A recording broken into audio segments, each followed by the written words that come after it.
Chapter 1. Burzee. Have you ever heard of the great forest of Burzee?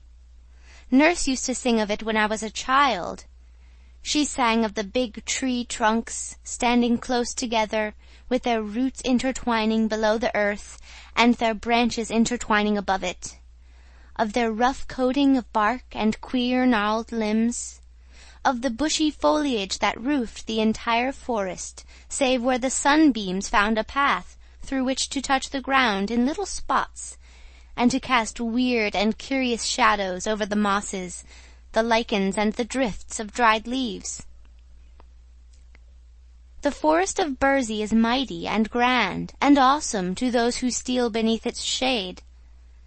Coming from the sunlit meadows into its mazes, it seems at first gloomy, then pleasant, and afterwards filled with never-ending delights. For hundreds of years it has flourished in all its magnificence, the silence of its enclosure unbroken save by the chirp of busy chipmunks, the growl of wild beasts, and the songs of birds.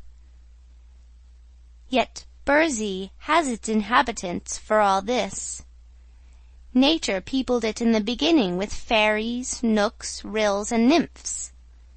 As long as the forest stands, it will be a home, a refuge and a playground to these sweet immortals, who revel undisturbed in its depths.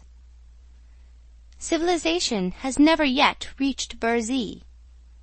Will it ever, I wonder? End of Chapter 1. Chapter 2. The Child of the Forest. Once, so long ago our great-grandfathers could scarcely have heard it mentioned, there lived within the great forest of Burzee a wood-nymph named Necile. She was closely related to the mighty Queen Zurline, and her home was beneath the shade of a wide-spreading oak. Once every year, on budding day, when the trees put forth their new buds, Necile held the golden chalice of Ak to the lips of the queen, who drank therefrom to the prosperity of the forest. So you see, she was a nymph of some importance, and, moreover, it is said she was highly regarded because of her beauty and grace. When she was created, she could not have told. Queen Zurline could not have told. The great Ak himself could not have told. It was long ago, when the world was new and nymphs were needed to guard the forests and to minister to the wants of the young trees. Then, on some day not remembered, Necile sprang into being. Radiant, lovely, straight and slim as the sapling she was created to guard. Her hair was the color that lines a chestnut burr. Her eyes were blue in the sunlight and purple in the shade. Her cheeks bloomed with the faint pink that edges the clouds at sunset. Her lips were full red, pouting, and sweet. For costume she adopted oak leaf green. All the wood nymphs dress in that color, and know no other so desirable. Her dainty feet were sandal-clad, while her head remained bare of covering other than her silken tresses. Necile's duties were few and simple. She kept hurtful weeds from growing beneath her trees, and sapping the earth food required by her charges.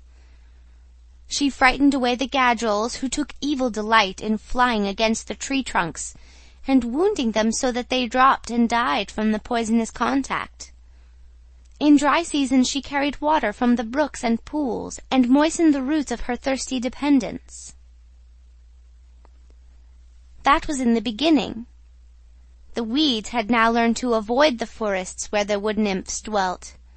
The loathsome gadgels no longer dared come nigh. The trees had become old and sturdy, and could bear the drought better than when fresh sprouted. So Necile's duties were lessened, and time grew laggard, while succeeding years became more tiresome and uneventful than the nymph's joyous spirit loved. Truly the forest dwellers did not lack amusement. Each full moon they danced in the royal circle of the queen. There were also the feast of nuts, the jubilee of autumn tintings, the solemn ceremony of leaf-shedding, and the revelry of budding day. But these periods of enjoyment were far apart, and left many weary hours between. That a wood-nymph should grow discontented was not thought of by Necile's sisters. It came upon her only after many years of brooding. But when once she had settled in her mind that life was irksome, she had no patience with her condition, and longed to do something of real interest, and to pass her days in ways hitherto undreamed of by forest nymphs. The law of the forest alone restrained her from going forth in search of adventure. While this mood lay heavy upon pretty Necile, it chanced that the great Ak visited the forest of Burzee, and allowed the wood-nymphs, as was their wont, to lie at his feet and listen to the words of wisdom that fell from his lips. Ak is the master woodsman of the world. He sees everything, and knows more than the sons of men.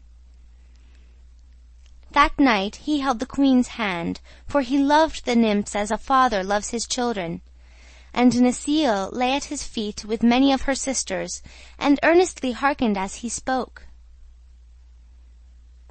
"We live so happily, my fair ones, in our forest glades," said Ak, stroking his grizzled beard thoughtfully, "that we know nothing of the sorrow and misery that fall to the lot of those poor mortals who inhabit the open spaces of the earth.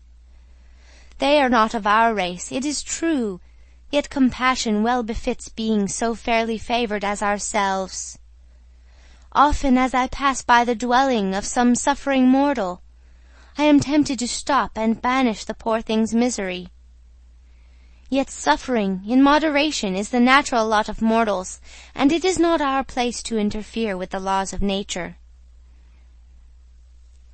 "Nevertheless," said the fair queen, nodding her golden head at the master woodsman, "it would not be a vain guess that Ak has often assisted these hapless mortals." Ak smiled. "Sometimes," he replied, "when they are very young, children the mortals call them, I have stopped to rescue them from misery. The men and women I dare not interfere with, they must bear the burdens nature has imposed upon them. But the helpless infants, the innocent children of men, have a right to be happy until they become full grown and able to bear the trials of humanity. So I feel I am justified in assisting them. Not long ago, a year maybe, I found 4 poor children huddled in a wooden hut, slowly freezing to death. Their parents had gone to a neighbouring village for food, and had left a fire to warm their little ones while they were absent. But a storm arose and drifted the snow in their path, so they were long on the road. Meantime the fire went out, and the frost crept into the bones of the waiting children." "Poor things," murmured the queen softly. "What did you do?" "I called Nelko, bidding him fetch wood from my forests, and breathe upon it until the fire blazed again, and warmed the little room where the children lay. Then they ceased shivering, and fell asleep until their parents came." "I am glad you did thus," said the good queen, beaming upon the master. And Necile, who had eagerly listened to every word, echoed in a whisper, "I too am glad." "And this very night," continued Ak, "as I came to the edge of Burzee, I heard a feeble cry, which I judged came from a human infant. I looked about me and found, close to the forest, a helpless babe, lying quite naked upon the grasses and wailing piteously. Not far away, screened by the forest, crouched Shiegra the lioness, intent upon devouring the infant for her evening meal." "And what did you do, Ak?" asked the queen breathlessly. "Not much, being in a hurry to greet my nymphs, but I commanded Shiegra to lie close to the babe, and to give it her milk, and to quiet its hunger. And I told her to send word throughout the forest to all beasts and reptiles that the child should not be harmed. "I am glad you did thus," said the good queen again, in a tone of relief. But this time Necile did not echo her words, for the nymph, filled with a strange resolve, had suddenly stolen away from the group. Swiftly her lithe form darted through the forest paths until she reached the edge of mighty Burzee, when she paused to gaze curiously about her. Never until now had she ventured so far, for the law of the forest had placed the nymphs in its inmost depths. Necile knew she was breaking the law, but the thought did not give pause to her dainty feet. She had decided to see with her own eyes this infant Ak had told of, for she had never yet beheld a child of man. All the immortals are full grown. There are no children among them. Peering through the trees, Necile saw the child lying on the grass. But now it was sweetly sleeping, having been comforted by the milk drawn from Shiegra. It was not old enough to know what peril means. If it did not feel hunger, it was content. Softly the nymph stole to the side of the babe and knelt upon the sward, her long robe of rose-leaf color spreading about her like a gossamer cloud. Her lovely countenance expressed curiosity and surprise, but most of all, a tender, womanly pity. The babe was new-born, chubby and pink. It was entirely helpless.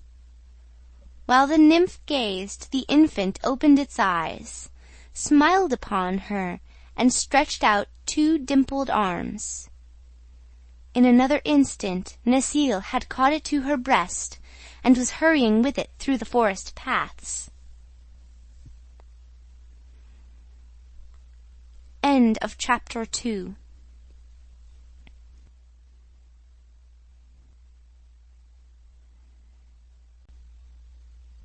Chapter 3.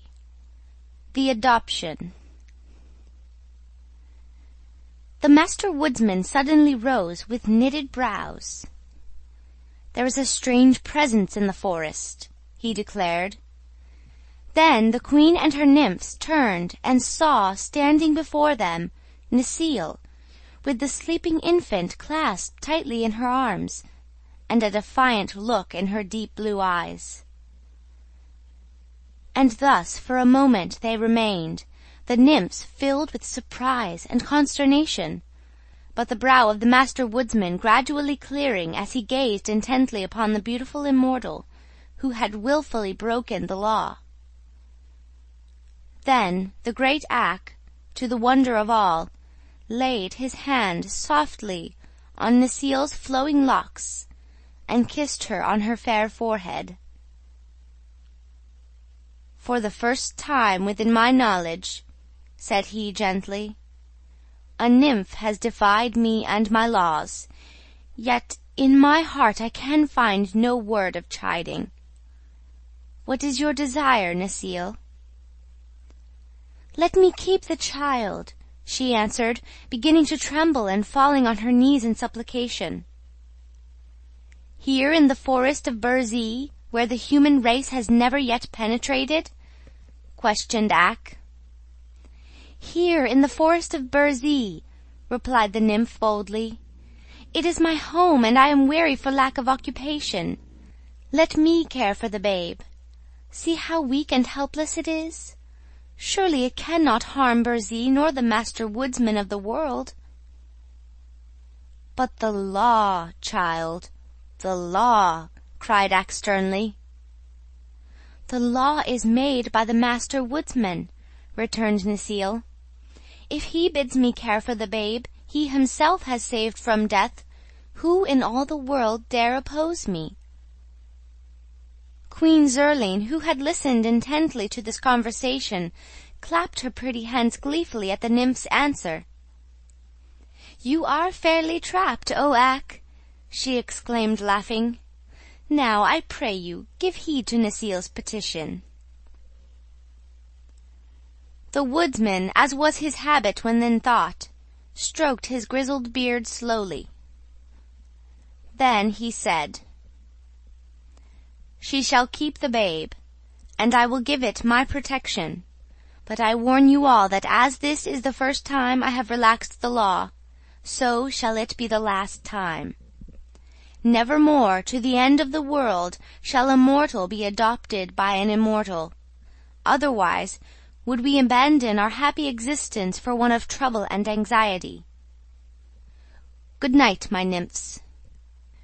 Then Ak was gone from their midst, and the seal hurried away to her bower to rejoice over her new-found treasure. End of Chapter 3. Chapter 4. Claus. Another day found Nasile's bower the most popular place in the forest. The nymphs clustered around her and the child that lay asleep in her lap, with expressions of curiosity and delight. Nor were they wanting in praises for the great Ak's kindness in allowing Nasile to keep the babe, and to care for it. Even the queen came to peer into the innocent childish face, and to hold a helpless chubby fist in her own fair hand. "What shall we call him, Nasile?" she asked, smiling. "He must have a name, you know." "Let him be called Claus," answered Nasile, "for that means a little one." "Rather let him be called Niklaus. Begin footnote. Some people have spelled this name Niklaus, and others Nicholas, which is the reason that Santa Claus is still known in some lands as Saint Nicholas. But of course Niklaus is his right name, and Claus the nickname given him by his adopted mother, the fair nymph Nasile. End footnote. "Rather let him be called Niklaus," returned the queen, "for that will mean Nasile's little one." The nymphs clapped their hands in delight, and Niklaus became the infant's name, although Nasile loved best to call him Claus, and in after days many of her sisters followed her example. Nasile gathered the softest moss in all the forest for Claus to lie upon, and she made his bed in her own bower. Of food the infant had no lack. The nymphs searched the forest for bell udders which grow upon the go tree, and when opened are found to be filled with sweet milk. And the soft-eyed does willingly gave a share of their milk to support the little stranger, while Shiegra the lioness often crept stealthily into Nasile's bower, and purred softly as she lay beside the babe and fed it. So the little one flourished and grew big and sturdy day by day, while Nasile taught him to speak and to walk and to play. His thoughts and words were sweet and gentle, for the nymphs knew no evil, and their hearts were pure and loving. He became the pet of the forest, for Ak's decree had forbidden beast or reptile to molest him, and he walked fearlessly wherever his will guided him. Presently the news reached the other immortals that the nymphs of Burzee had adopted a human infant, and that the act had been sanctioned by the great Ak. Therefore many of them came to visit the little stranger, looking upon him with much interest. First the Ryls, who are first cousins to the wood nymphs, although so differently formed. For the Ryls are required to watch over the flowers and plants, as the nymphs watch over the forest trees. They search the wide world for the food required by the roots of the flowering plants, while the brilliant colors possessed by the full-blown flowers are due to the dyes placed in the soil by the Ryls, which are drawn through the little veins in the roots and the body of the plants as they reach maturity. The Ryls are a busy people, for their flowers bloom and fade continually. But they are merry and light-hearted, and are very popular with the other immortals. Next came the Knooks, whose duty it is to watch over the beasts of the world, both gentle and wild. The Knooks have a hard time of it, since many of the beasts are ungovernable and rebel against restraint. But they know how to manage them after all, and you will find that certain laws of the Knooks are obeyed by even the most ferocious animals. Their anxieties make the Knooks look old and worn and crooked, and their natures are a bit rough from associating with wild creatures continually. Yet they are most useful to humanity and to the world in general, as their laws are the only laws the forest beasts recognize, except those of the master woodsman. Then there were the fairies, the guardians of mankind, who were much interested in the adoption of Claus, because their own laws forbade them to become familiar with their human charges. There are instances on record where the fairies have shown themselves to human beings, and have even conversed with them. But they are supposed to guard the lives of mankind, unseen and unknown, and if they favor some people more than others, it is because they have won such distinction fairly, as the fairies are very just and impartial. But the idea of adopting a child of men had never occurred to them, because it was in every way opposed to their laws.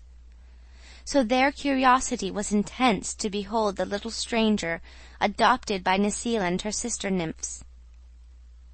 Claus looked upon the immortals who thronged around him with fearless eyes and smiling lips. He rode laughingly upon the shoulders of the merry rills. He mischievously pulled the grey beards of the low-browed Knooks. He rested his curly head confidently upon the dainty bosom of the fairy queen herself, and the rills loved the sound of his laughter, the Knooks loved his courage, the fairies loved his innocence. The boy made friends of them all, and learned to know their laws intimately. No forest flower was trampled beneath his feet, lest the friendly rill should be grieved. He never interfered with the beasts of the forest, lest his friends the Knooks should become angry. The fairies he loved dearly, but knowing nothing of mankind, he could not understand that he was the only one of his race admitted to friendly intercourse with them. Indeed, Claus came to consider that he alone, of all the forest people, had no like nor fellow. To him the forest was the world. He had no idea that millions of toiling, striving human creatures existed, and he was happy and content. End of Chapter 4. Chapter 5. The Master Woodsman. Years passed swiftly in Burzee, for the nymphs had no need to regard time in any way. Even centuries make no change in the dainty creatures. Ever and ever they remain the same, immortal and unchanging. Claus, however, being mortal, grew to manhood day by day.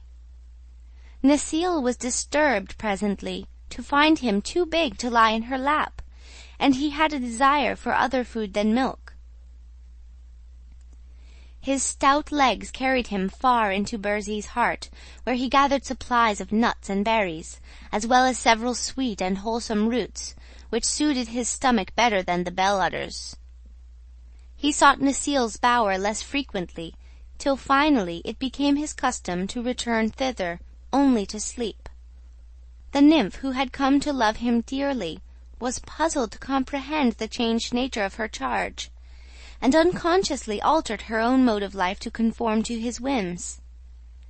She followed him readily through the forest paths, as did many of her sister nymphs, explaining as they walked all the mysteries of the gigantic wood, and the habits and nature of the living things which dwelt beneath its shade. The language of the beasts became clear to little Claus, but he never could understand their sulky and morose tempers. Only the squirrels, the mice, and the rabbits seemed to possess cheerful and merry natures. Yet would the boy laugh when the panther growled, and stroke the bear's glossy coat while the creature snarled and bared its teeth menacingly. The growls and snarls were not for Claus, he well knew, so what did they matter? He could sing the songs of the bees, recite the poetry of the wood flowers, and relate the history of every blinking owl in Burzee. He helped the rills to feed their plants, and the knooks to keep order among the animals.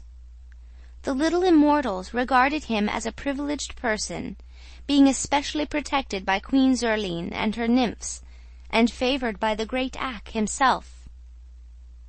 One day, the Master Woodsman came back to the forest of Burzee. He had visited in turn all his forests throughout the world, and they were many and broad. Not until he entered the glade where the Queen and her nymphs were assembled to greet him did Ak remember the child he had permitted Necile to adopt. Then he found, sitting familiarly in the circle of lovely immortals, a broad-shouldered, stalwart youth, who, when erect, stood fully as high as the shoulder of the master himself. Ak paused, silent and frowning, to bend his piercing gaze upon Claus. The clear eyes met his own steadfastly, and the woodsman gave a sigh of relief as he marked their placid depths and read the youth's brave and innocent heart. Nevertheless, as Ak sat beside the fair queen, and the golden chalice filled with rare nectar passed from lip to lip, the Master Woodsman was strangely silent and reserved, and stroked his beard many times with a thoughtful motion. With morning he called Claus aside, in kindly fashion, saying, "Bid good-bye for a time to Necile and her sisters, for you shall accompany me on my journey through the world." The venture pleased Claus, who knew well the honour of being companion of the Master Woodsman of the world. But Necile wept for the first time in her life, and clung to the boy's neck as if she could not bear to let him go. The nymph who had mothered this sturdy youth was still as dainty, as charming and beautiful as when she had dared to face Ak with the babe clasped to her breast. Nor was her love less great. Ak beheld the two clinging together, seemingly as brother and sister to one another, and again he wore his thoughtful look. End of chapter 5.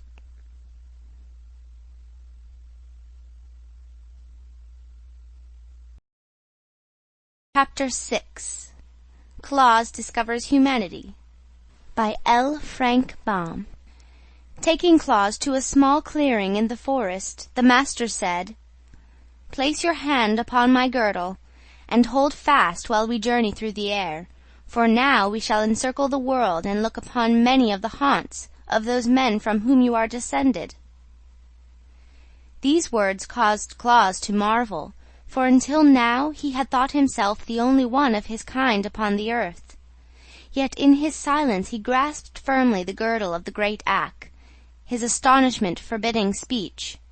Then the vast forest of Burzee seemed to fall away from their feet, and the youth found himself passing swiftly through the air at a great height.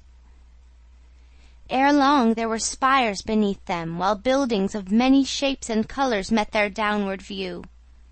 It was a city of men, and Ak, pausing to descend, led Claus to its enclosure.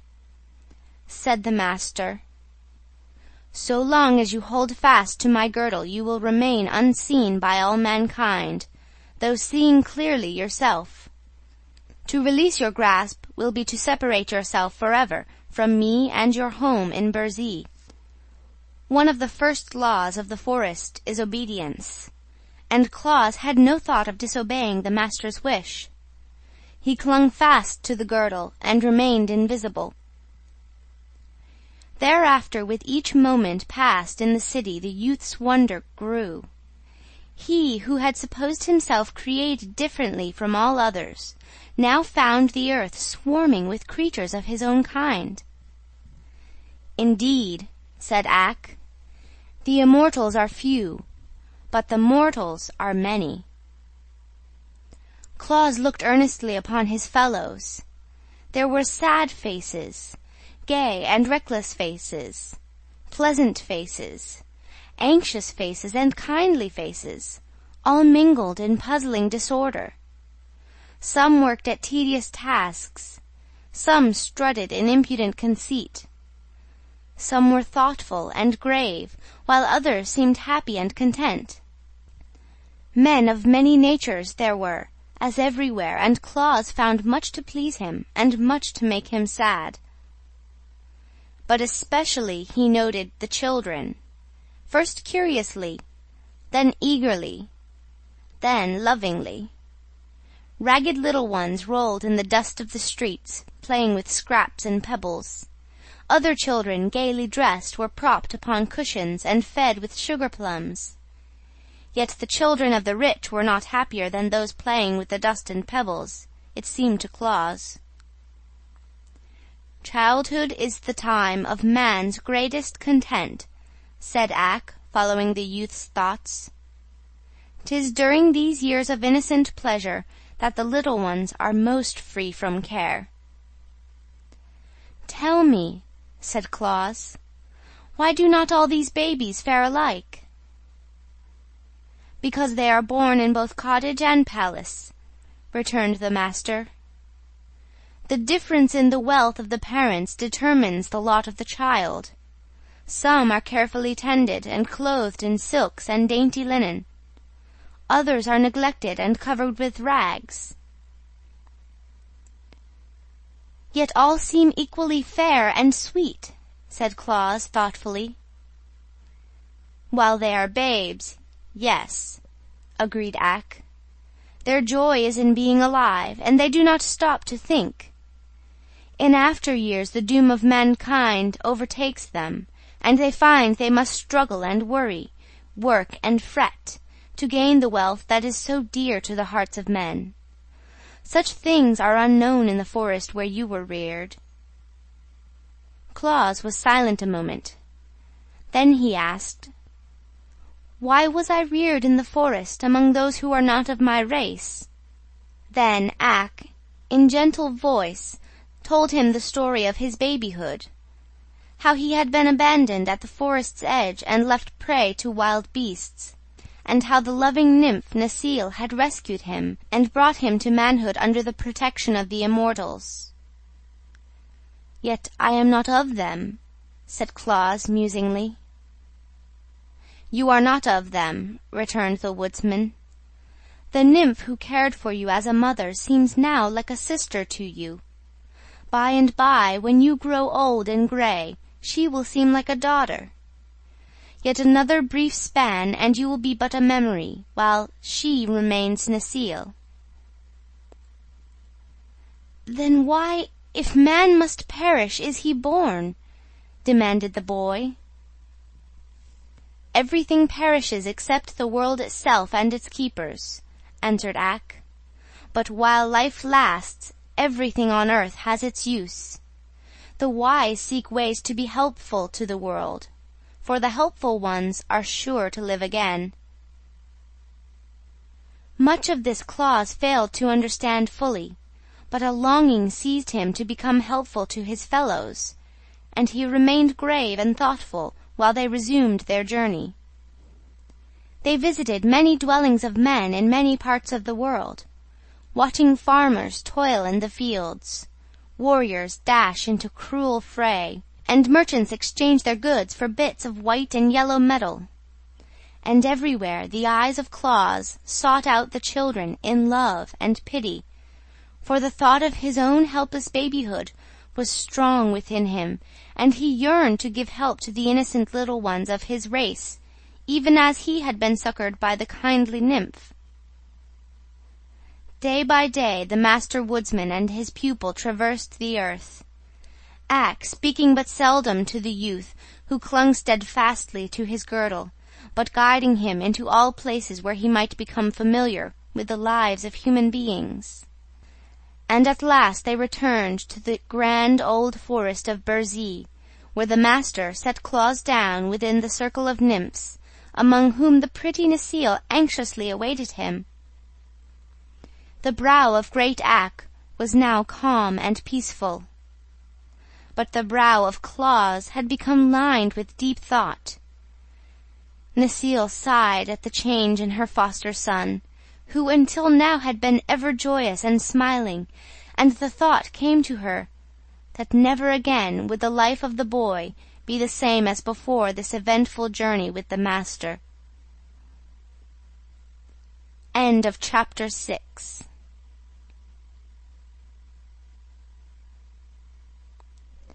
Chapter 7. Claus leaves the forest. When good Queen Zurline had touched the golden chalice with her fair lips, and it had passed around the circle in honor of the traveller's return, the master woodsman of the world, who had not yet spoken, turned his gaze frankly upon Claus and said, "Well?" The boy understood, and rose slowly to his feet beside Necile. Once only his eyes passed around the familiar circle of nymphs, every one of whom he remembered as a loving comrade, but tears came unbidden to dim his sight, so he gazed thereafter steadfastly at the master. "I have been ignorant," said he simply, "until the great Ak, in his kindness, taught me who and what I am. You, who live so sweetly in your forest bowers, ever fair and youthful and innocent, are no fit comrades for a son of humanity. For I have looked upon man, finding him doomed to live for a brief space upon earth, to toil for the things he needs, to fade into old age, and then to pass away as the leaves in autumn. Yet every man has his mission, which is to leave the world better in some way than he found it. I am of the race of men, and men's lot is my lot. For your tender care of the poor, forsaken babe you adopted, as well as for your loving comradeship during my boyhood, my heart will ever overflow with gratitude. My foster mother." Here he stopped and kissed Necile's white forehead. "I shall love and cherish while life lasts. But I must leave you, to take my part in the endless struggle to which humanity is doomed, and to live my life in my own way." "What will you do?" asked the queen gravely. "I must devote myself to the care of the children of mankind, and try to make them happy," he answered. "Since your own tender care of a babe brought me to happiness and strength, it is just and right that I devote my life to the pleasure of other babes. Thus will the memory of the loving nymph Necile be planted within the hearts of thousands of my race for many years to come, and her kindly act be recounted in song and in story while the world shall last. Have I spoken well, O master?" "You have spoken well," returned Ak, and rising to his feet he continued, "Yet one thing must not be forgotten. Having been adopted as the child of the forest and the playfellow of the nymphs, you have gained a distinction which forever separates you from your kind. Therefore, when you go forth into the world of men, you shall retain the protection of the forest, and the powers you now enjoy will remain with you to assist you in your labors. In any need you may call upon the nymphs, the rills, the nooks, and the fairies, and they will serve you gladly. I, the master woodsman of the world, have said it, and my word is the law." Claus looked upon Ak with grateful eyes. "This will make me mighty among men," he replied. "Protected by these kind friends, I may be able to make thousands of little children happy. I will try very hard to do my duty, and I know the forest people will give me their sympathy and help." "We will," said the Fairy Queen earnestly. "We will," cried the merry rills, laughing. "We will," shouted the crooked nooks, scowling. "We will," exclaimed the sweet nymphs proudly. But Necile said nothing. She only folded Claus in her arms and kissed him tenderly. "The world is big," continued the boy, turning again to his loyal friends, "but men are everywhere. I shall begin my work near my friends, so that if I meet with misfortune I can come to the forest for counsel or help." With that he gave them all a loving look and turned away. There was no need to say goodbye. For him the sweet, wild life of the forest was over. He went forth bravely to meet his doom, the doom of the race of man, the necessity to worry and work. But Ak, who knew the boy's heart, was merciful and guided his steps. Coming through Burzee to its eastern edge, Claus reached the laughing valley of Ho-ha-ho. On each side were rolling green hills, and a brook wandered midway between them, to wind afar off beyond the valley. At his back was the grim forest. At the far end of the valley a broad plain. The eyes of the young man, which had until now reflected his grave thoughts, became brighter as he stood silent, looking out upon the laughing valley. Then on a sudden his eyes twinkled, as stars do on a still night, and grew merry and wide. For at his feet the cowslips and daisies smiled on him in friendly regard. The breeze whistled gaily as it passed by, and fluttered the locks on his forehead. The brook laughed joyously as it leapt over the pebbles, and swept around the green curves of its banks. The bees sang sweet songs as they flew from dandelion to daffodil. The beetles chirruped happily in the long grass, and the sunbeams glinted pleasantly over all the scene. "Here," cried Claus, stretching out his arms as if to embrace the valley, "I will make my home." That was many, many years ago. It has been his home ever since. It is his home now.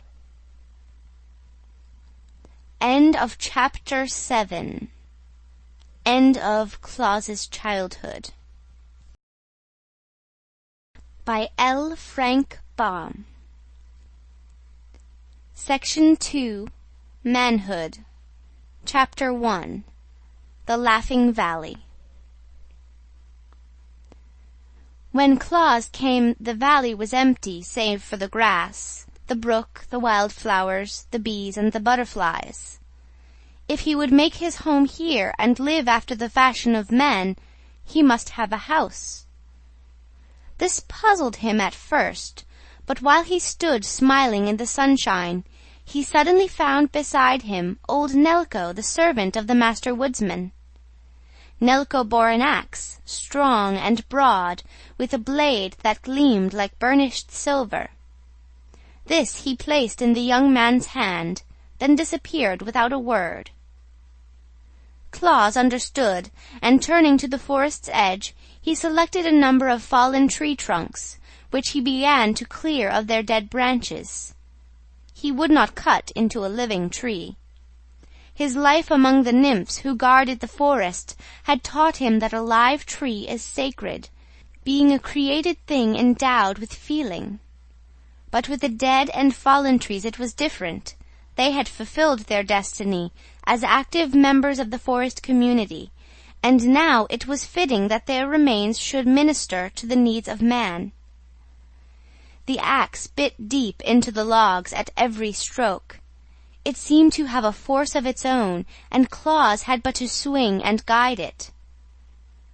When shadows began creeping over the green hills to lie in the valley overnight, the young man had chopped many logs into equal lengths, and proper shapes for building a house, such as he had seen the poorer classes of men inhabit.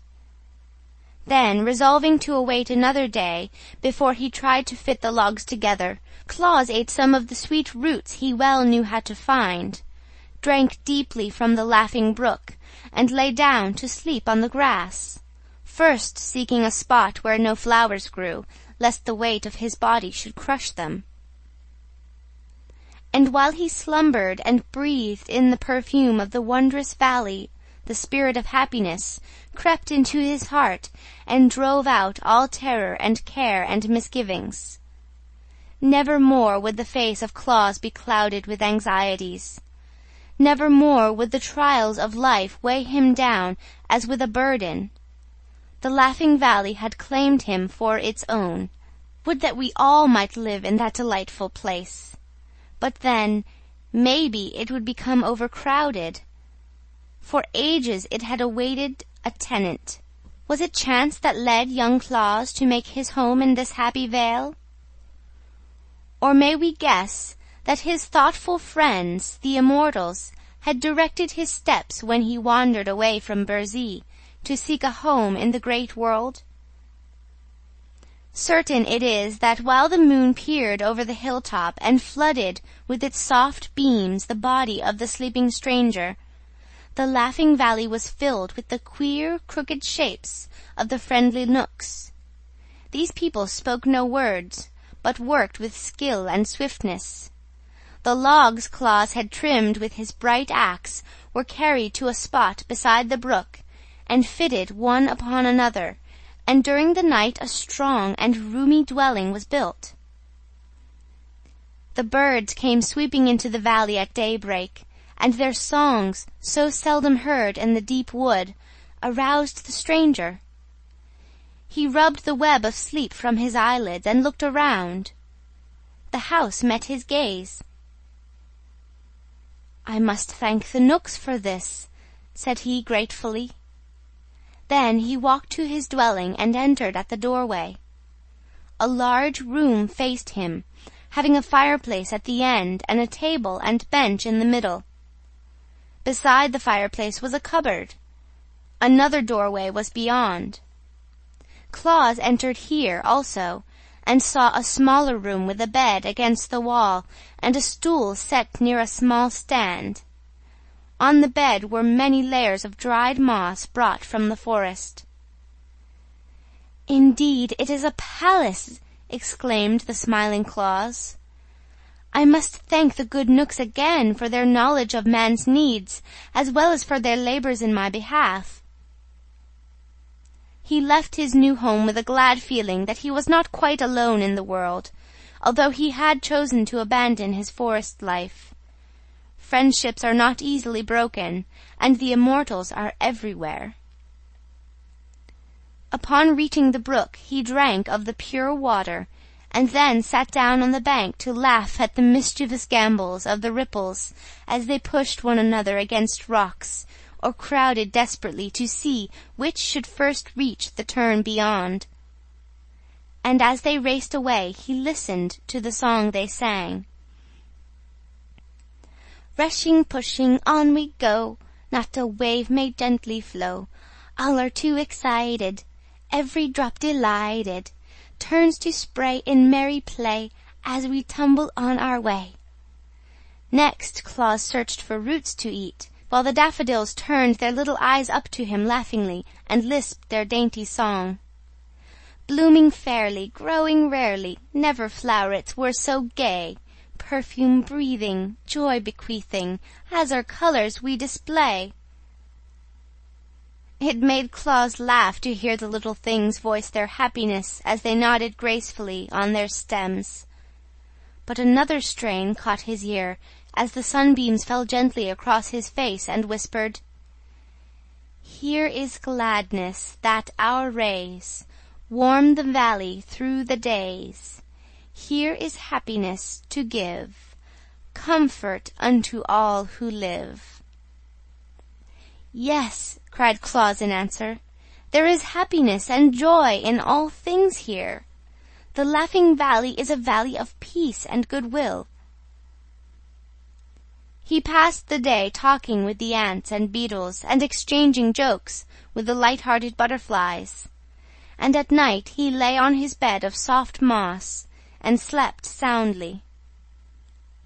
Then came the fairies, merry but noiseless, bringing skillets and pots and dishes and pans, and all the tools necessary to prepare food and to comfort a mortal. With these they filled cupboard and fireplace, finally placing a stout suit of wool clothing on the stool by the bedside. When Claus awoke he rubbed his eyes again and laughed, and spoke aloud his thanks to the fairies and the master woodsman who had sent them. With eager joy he examined all his new possessions, wondering what some might be used for. But in the days when he had clung to the girdle of the great axe and visited the cities of men, his eyes had been quick to note all the manners and customs of the race to which he belonged. So he guessed from the gifts brought by the fairies that the master had expected him hereafter to live in the fashion of his fellow creatures. "Which means that I must plough the earth and plant corn," he reflected, "so that when winter comes I shall have garnered food in plenty." But as he stood in the grassy valley, he saw that to turn up the earth in furrows would be to destroy hundreds of pretty helpless flowers, as well as thousands of the tender blades of grass, and this he could not bear to do. Therefore he stretched out his arms and uttered a peculiar whistle he had learned in the forest, afterward crying, "Rills of the field flowers, come to me." Instantly a dozen of the queer little rills were squatting upon the ground before him, and they nodded to him in cheerful greeting. Claus gazed upon them earnestly. "Your brothers of the forest," he said, "I have known and loved many years. I shall love you also when we have become friends. To me the laws of the rills, whether those of the forest or of the field, are sacred. I have never wilfully destroyed one of the flowers you tend so carefully. But I must plant grain to use for food during the cold winter, and how am I to do this without killing the little creatures that sing to me so prettily of their fragrant blossoms?" The yellow rill, he who tends the buttercups, made answer, "Fret not, friend Claus, the great axe has spoken to us of you. There is better work for you in life than to labor for food, and though, not being of the forest, axe has no command over us, nevertheless we are glad to favor one he loves. Live, therefore, to do the good work you are resolved to undertake. We, the field rills, will attend to your food supplies." After this speech the rills were no longer to be seen, and Claus drove from his mind the thought of tilling the earth. When next he wandered back to his dwelling, a bowl of fresh milk stood upon the table. Bread was in the cupboard, and sweet honey filled a dish beside it.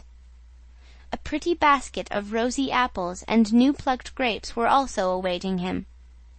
He called out, "Thanks, my friends," to the invisible rills, and straightway began to eat of the food. Thereafter, when hungry, he had but to look into the cupboard to find goodly supplies brought by the kindly rills, and the knooks cut and stacked much wood for his fireplace, and the fairies brought him warm blankets and clothing. So began his life in the Laughing Valley, with the favor and friendship of the immortals to minister to his every want. End of Chapter 1.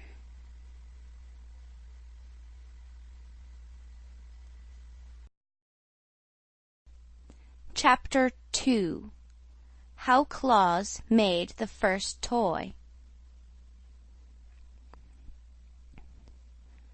Truly our Claus had wisdom, for his good fortune but strengthened his resolve to befriend the little ones of his own race. He knew his plan was approved by the immortals, else they would not have favored him so greatly. So he began at once to make acquaintance with mankind. He walked through the valley to the plain beyond, and crossed the plain in many directions to reach the abodes of men.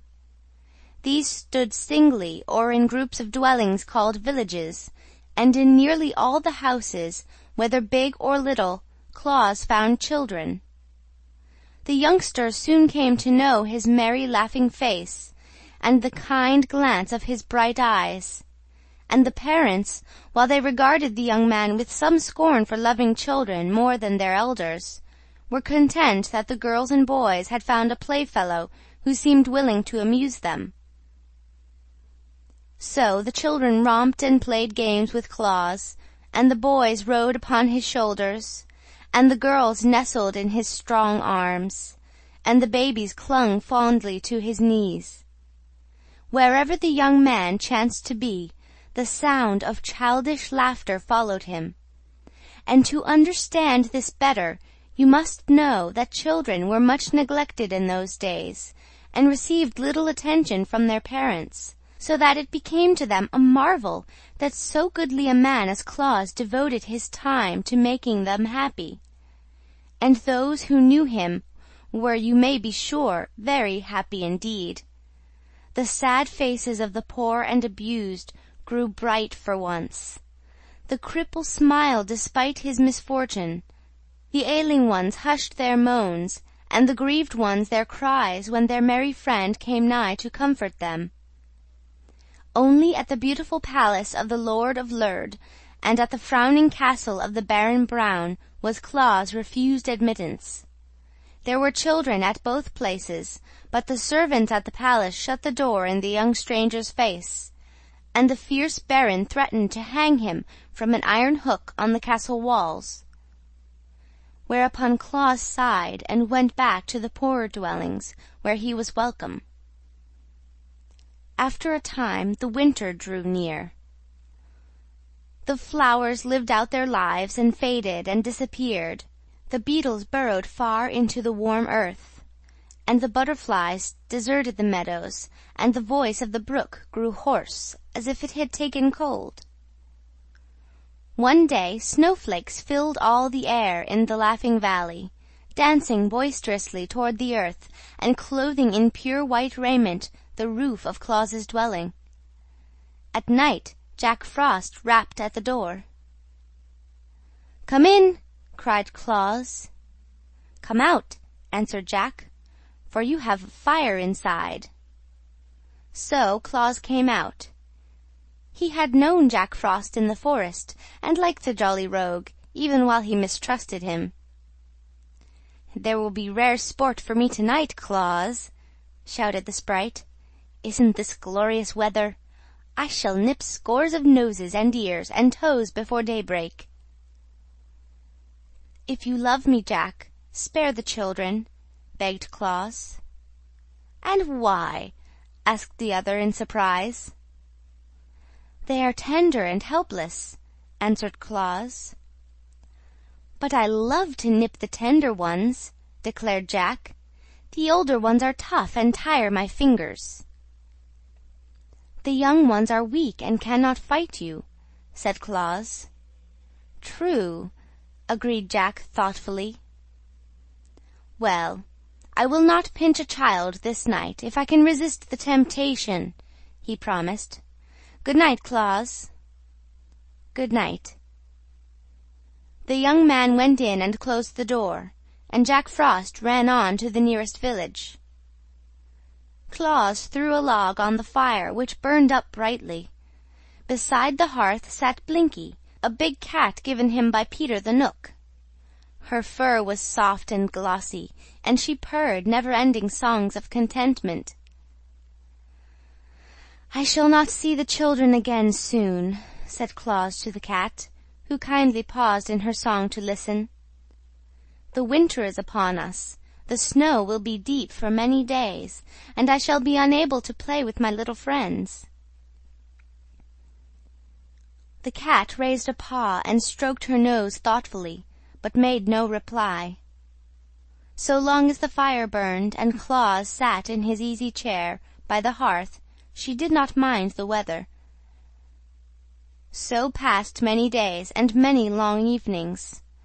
The cupboard was always full, but Claus became weary with having nothing to do more than to feed the fire from the big woodpile the Knooks had brought him. One evening he picked up a stick of wood and began to cut it with his sharp knife. He had no thought, at first, except to occupy his time, and he whistled and sang to the cat as he carved away portions of the stick. Puss sat up on her haunches and watched him, listening at the same time to her master's merry whistle, which she loved to hear even more than her own purring songs. Claus glanced at Puss and then at the stick he was whittling, until presently the wood began to have a shape, and the shape was like the head of a cat, with 2 ears sticking upward. Claus stopped whistling to laugh, and then both he and the cat looked at the wooden image in some surprise. Then he carved out the eyes and the nose, and rounded the lower part of the head so that it rested upon a neck. Puss hardly knew what to make of it now, and sat up stiffly, as if watching with some suspicion what would come next. Claus knew. The head gave him an idea.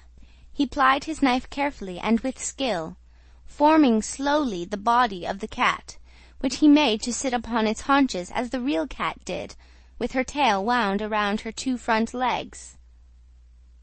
The work cost him much time, but the evening was long, and he had nothing better to do. Finally, he gave a loud and delighted laugh at the result of his labors, and placed the wooden cat, now completed, upon the hearth opposite the real one. Puss thereupon glared at her image, raised her hair in anger, and uttered a defiant mew. The wooden cat paid no attention, and Claus, much amused, laughed again. Then Blinky advanced toward the wooden image to eye it closely and smell of it intelligently. Eyes and nose told her the creature was wood, in spite of its natural appearance. So Puss resumed her seat and her purring, but as she neatly washed her face with her padded paw, she cast more than one admiring glance at her clever master. Perhaps she felt the same satisfaction we feel when we look upon good photographs of ourselves. The cat's master was himself pleased with his handiwork, without knowing exactly why. Indeed, he had great cause to congratulate himself that night, and all the children throughout the world should have joined him rejoicing, for Claus had made his first toy. End of Chapter 2. Chapter 3. How the Ryls Colored the Toys.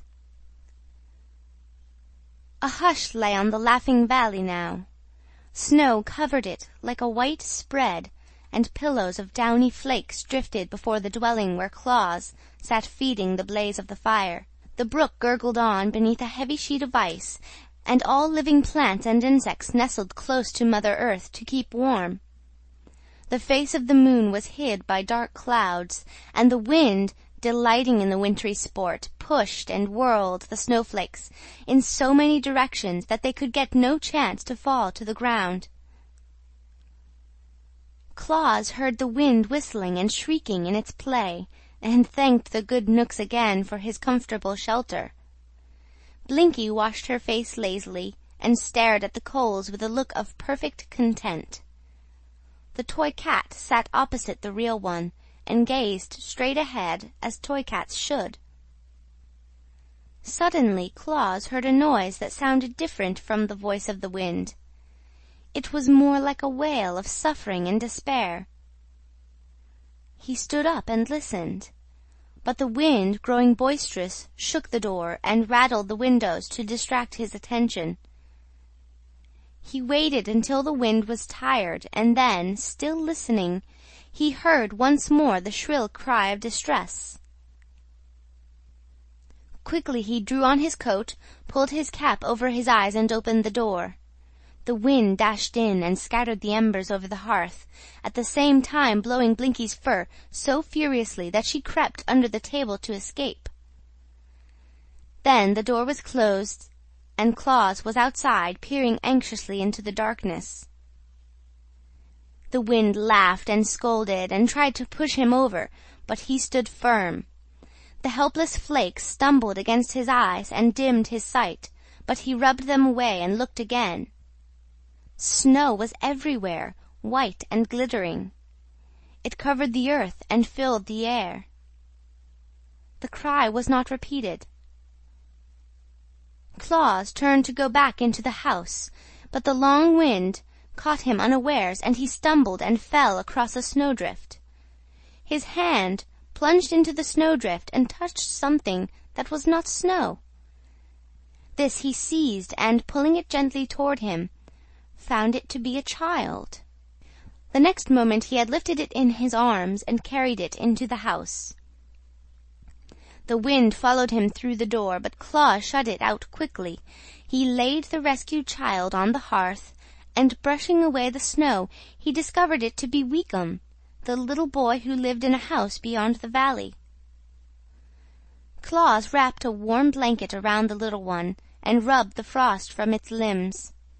Before long the child opened his eyes, and, seeing where he was, smiled happily. Then Claus warmed milk and fed it to the boy slowly, while the cat looked on with sober curiosity.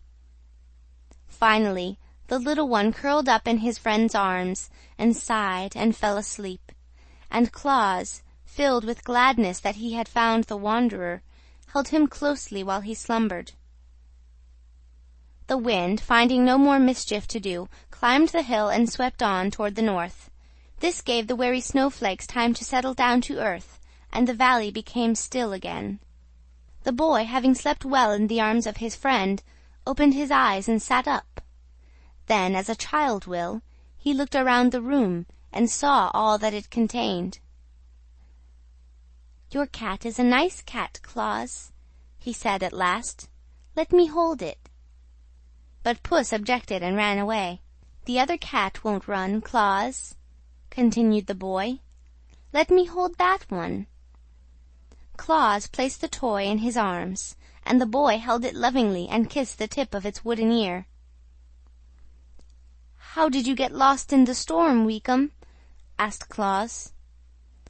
"I started to walk to my auntie's house and lost my way," answered Weekum. "Were you frightened?" "It was cold," said Weekum, "and the snow got in my eyes so I could not see. Then I kept on till I fell in the snow, without knowing where I was, and the wind blew the flakes over me and covered me up." Claus gently stroked his head, and the boy looked up at him and smiled. "I'm all right now," said Weekum. "Yes," replied Claus happily. "Now I will put you in my warm bed, and you must sleep until morning, when I will carry you back to your mother." "May the cat sleep with me?" asked the boy. "Yes, if you wish it to," answered Claus. "It's a nice cat," Weekum said, smiling, as Claus tucked the blankets around him, and presently the little one fell asleep with the wooden toy in his arms. When morning came, the sun claimed the Laughing Valley and flooded it with its rays, so Claus prepared to take the lost child back to its mother. "May I keep the cat, Claus?" asked Weekum. "It's nicer than real cats. It doesn't run away or scratch or bite. May I keep it?" "Yes, indeed," answered Claus, pleased that the toy he had made could give pleasure to the child. So he wrapped the boy and the wooden cat in a warm cloak, perching the bundle upon his own broad shoulders, and then he tramped through the snow and the drifts of the valley, and across the plain beyond to the poor cottage where Weekum's mother lived. "See, Mamma!" cried the boy as soon as they entered. "I've got a cat!" The good woman wept tears of joy over the rescue of her darling, and thanked Claus many times for his kind act. So he carried a warm and happy heart back to his home in the valley. That night he said to Puss, "I believe the children will love the wooden cats almost as well as the real ones, and they can't hurt them by pulling their tails and ears. I'll make another." So this was the beginning of his great work. The next cat was made better than the first. While Claus sat whittling it out, the Yellow Ryl came in to make him a visit, and so pleased was he with the man's skill that he ran away and brought several of his fellows. There sat the Red Ryl, the Black Ryl, the Green Ryl, the Blue Ryl, and the Yellow Ryl in a circle on the floor, while Claus whittled and whistled, and the wooden cat grew into shape. If it could be made the same color as the real cat, no one would know the difference, said the Yellow Ryl, thoughtfully. "The little ones, maybe, would not know the difference," replied Claus, pleased with the idea. "I will bring you some of the red that I color my roses and tulips with," cried the Red Ryl, "and then you can make the cat's lips and tongue red." "I will bring some of the green that I color my grasses and leaves with," said the Green Ryl, "and then you can color the cat's eyes green." "They will need a bit of yellow also," remarked the Yellow Ryl. "I must fetch some of the yellow that I use to color my buttercups and goldenrods with." "The real cat is black," said the Black Ryl. "I will bring some of the black that I use to color the eyes of my pansies with, and then you can paint your wooden cat black." "I see you have a blue ribbon around Blinky's neck," added the Blue Ryl. "I will get some of the color that I use to paint the bluebells and forget-me-nots with, and then you can carve a wooden ribbon on the toy cat's neck and paint it blue." So the Ryls disappeared, and by the time Claus had finished carving out the form of the cat, they were all back with the paints and the brushes. They made Blinky sit upon the table that Claus might paint the toy cat just the right color, and when the work was done, the Ryls declared it was exactly as good as a live cat. "That is, to all appearances," added the Red Ryl. Blinky seemed a little offended by the attention bestowed upon the toy, and that she might not seem to approve the imitation cat, she walked to the corner of the hearth and sat down with a dignified air. But Claus was delighted, and as soon as morning came he started out and tramped through the snow, across the valley and the plain until he came to a village. There, in a poor hut near the walls of the beautiful palace of the Lord of Lurd, a little girl lay upon a wretched cot, moaning with pain. Claus approached the child and kissed her and comforted her, and then he drew the toy cat from beneath his coat, where he had hidden it, and placed it in her arms. Ah, how well he felt himself repaid for his labor and his long walk when he saw the little one's eyes grow bright with pleasure. She hugged the kitty tight to her breast as if it had been a precious gem, and would not let it go for a single moment. The fever was quieted, the pain grew less, and she fell into a sweet and refreshing sleep. Claus laughed and whistled and sang all the way home. Never had he been so happy as on that day. When he entered his house, he found Shiegra the lioness awaiting him. Since his babyhood, Shiegra had loved Claus, and while he dwelt in the forest, she had often come to visit him at Necile's bower. After Claus had gone to live in the Laughing Valley, Shiegra became lonely and ill at ease, and now she had braved the snowdrifts, which all lions abhor, to see him once more.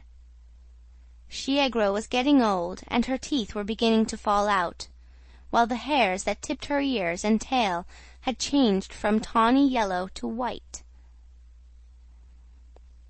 Claus found her lying on his hearth, and he put his arms around the neck of the lioness and hugged her lovingly. The cat had retired into a far corner. She did not care to associate with Shiegra. Claus told his friend about the cats he had made, and how much pleasure they had given Weekum and the sick girl. Shiegra did not know much about children. Indeed, if she met a child, she could scarcely be trusted not to devour it. But she was interested in Claus's new labors, and said, "These images seem to me very attractive, yet I cannot see why you should make cats, which are very unimportant animals. Suppose, now that I am here, you make the image of a lioness, the queen of all beasts. Then, indeed, your children will be happy, and safe at the same time." Claus thought this was a good suggestion, so he got a piece of wood and sharpened his knife, while Shiegra crouched upon the hearth at his feet. With much care he carved the head in the likeness of the lioness, even to the two fierce teeth that curved over her lower lip, and the deep frowning lines above her wide open eyes. When it was finished, he said, "You have a terrible look, Shiegra." "Then the image is like me," she answered, "for I am indeed terrible to all who are not my friends." Claus now carved out the body, with Shiegra's long tail trailing behind it. The image of the crouching lioness was very lifelike. "It pleases me," said Shiegra, yawning and stretching her body gracefully. "Now I will watch while you paint." He brought the paints the Ryls had given him from the cupboard, and colored the image to resemble the real Shiegra. The lioness placed her big, padded paws upon the edge of the table, and raised herself while she carefully examined the toy that was her likeness. "You are indeed skillful," she said proudly. "The children will like that better than cats, I'm sure." Then, snarling at Blinky, who arched her back in terror and whined fearfully, she walked away toward her forest home with stately strides. End of Chapter 3.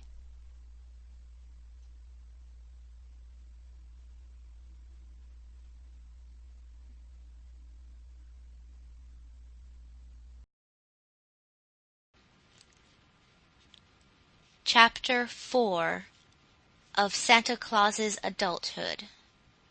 How Little Mary Became Frightened. The winter was over now, and all the Laughing Valley was filled with joyous excitement. The brook was so happy at being free once again that it gurgled more boisterously than ever, and dashed so recklessly against the rocks that it sent showers of spray high in the air. The grass thrust its sharp little blades upward through the mat of dead stalks, where it had hidden from the snow. But the flowers were yet too timid to show themselves, although the Ryls were busy feeding their roots. The sun was in remarkably good humor, and sent his rays dancing merrily throughout the valley. Claus was eating his dinner one day when he heard a timid knock on his door. "Come in," he called. No one entered, but after a pause came another rapping. Claus jumped up and threw open the door. Before him stood a small girl, holding a smaller brother fast by the hand. "Is you Claus?" she asked shyly. "Indeed I am, my dear," he answered with a laugh, as he caught both children in his arms and kissed them. "You are very welcome, and you have come just in time to share my dinner." He took them to the table and fed them with fresh milk and nut cakes. When they had eaten enough, he asked, "Why have you made this long journey to see me?"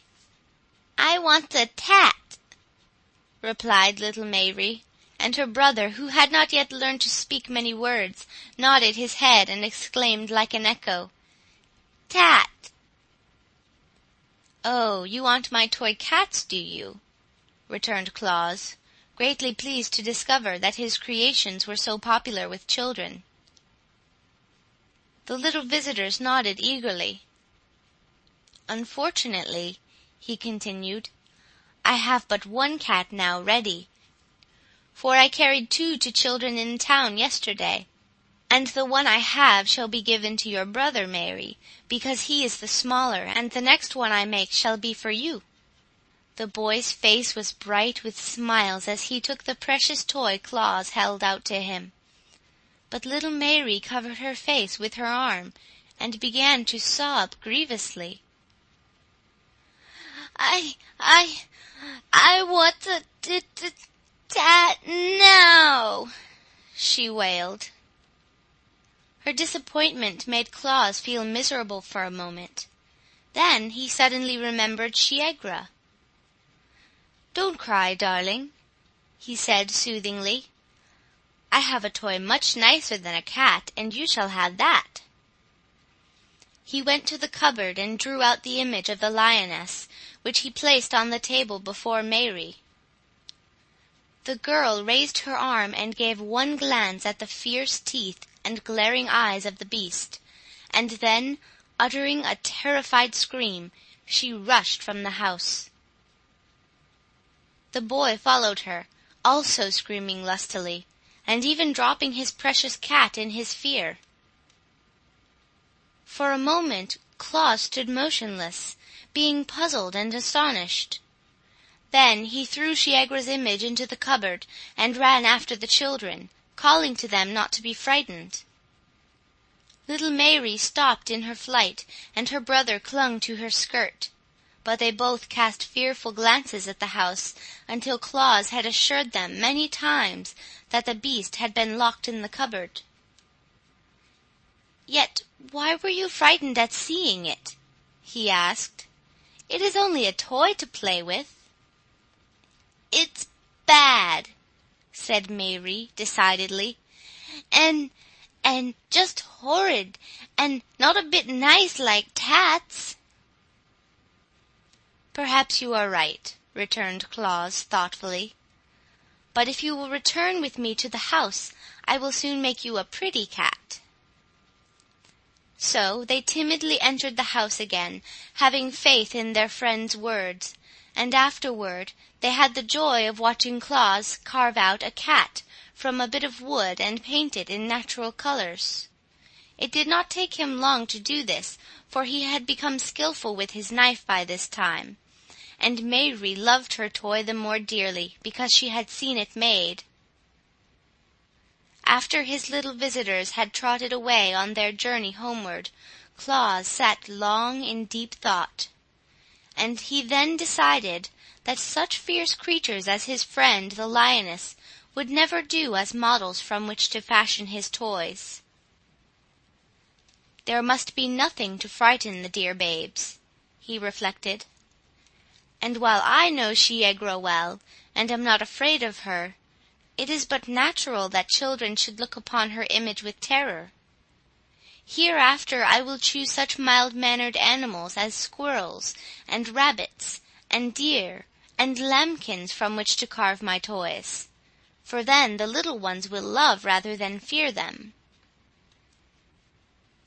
He began his work that very day, and before bedtime had made a wooden rabbit and a lamb.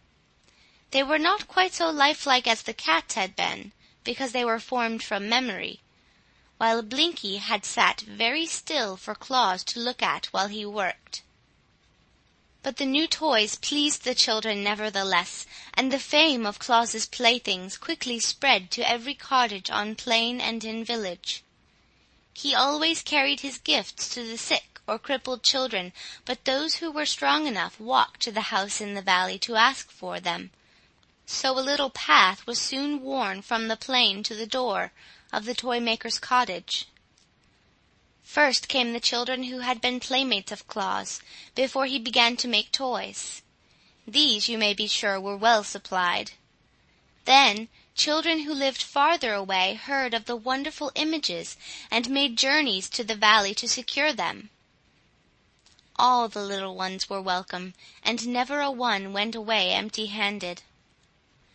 This demand for his handiwork kept Claus busily occupied, but he was quite happy in knowing the pleasure he gave to so many of the dear children. His friends, the immortals, were pleased with his success, and supported him bravely.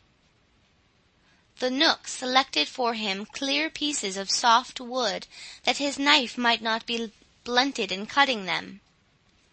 The Ryls kept him supplied with paints of all colors, and brushes fashioned from the tips of timothy grasses.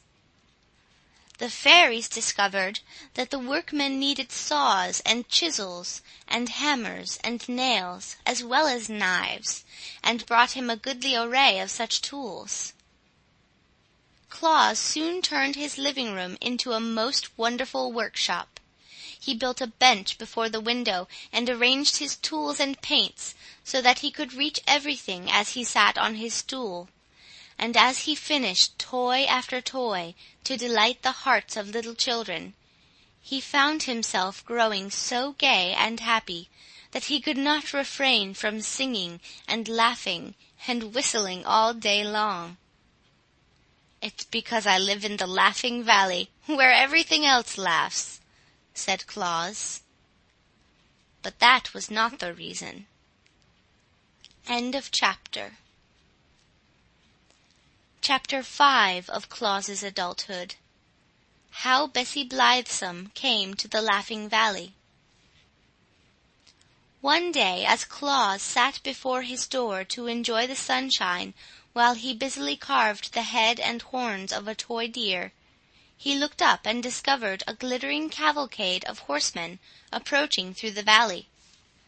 When they drew nearer, he saw that the band consisted of a score of men-at-arms, clad in bright armour and bearing in their hands spears and battle-axes.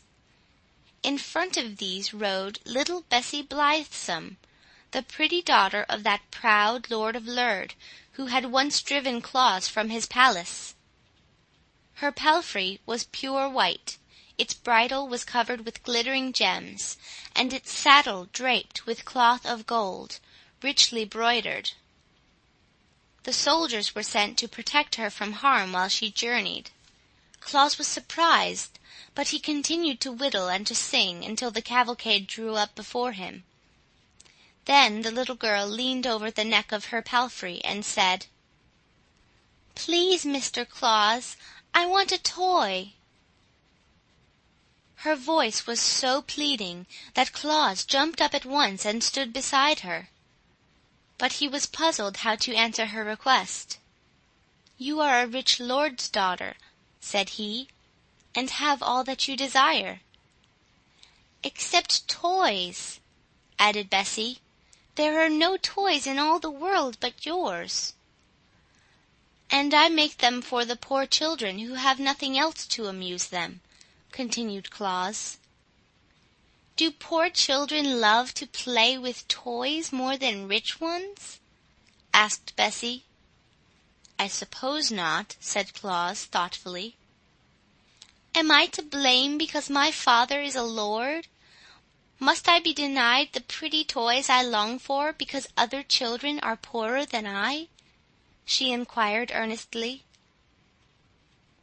"I'm afraid you must, dear," he answered, "for the poor have nothing else with which to amuse themselves.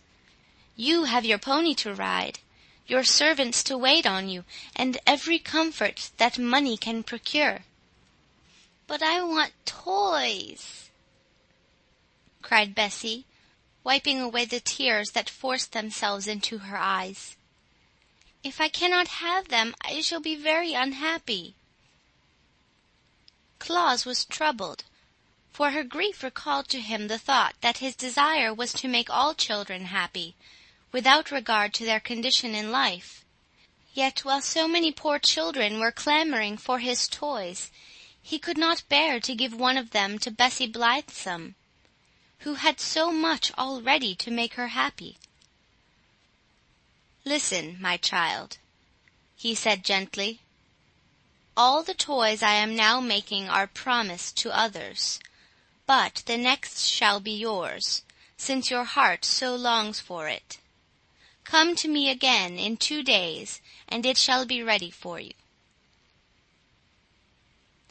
Bessie gave a cry of delight, and leaning over her pony's neck, she kissed Claus prettily upon his forehead.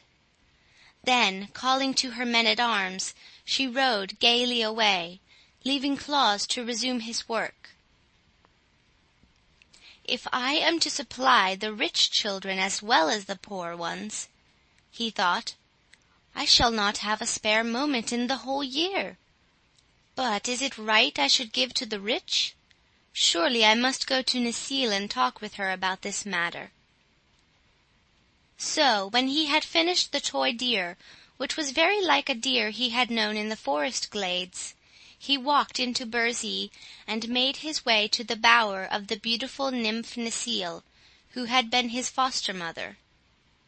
She greeted him tenderly and lovingly, listening with interest to his story of the visit of Bessie Blithesome. "And now tell me," said he, "shall I give toys to rich children?" "We of the forest know nothing of riches," she replied.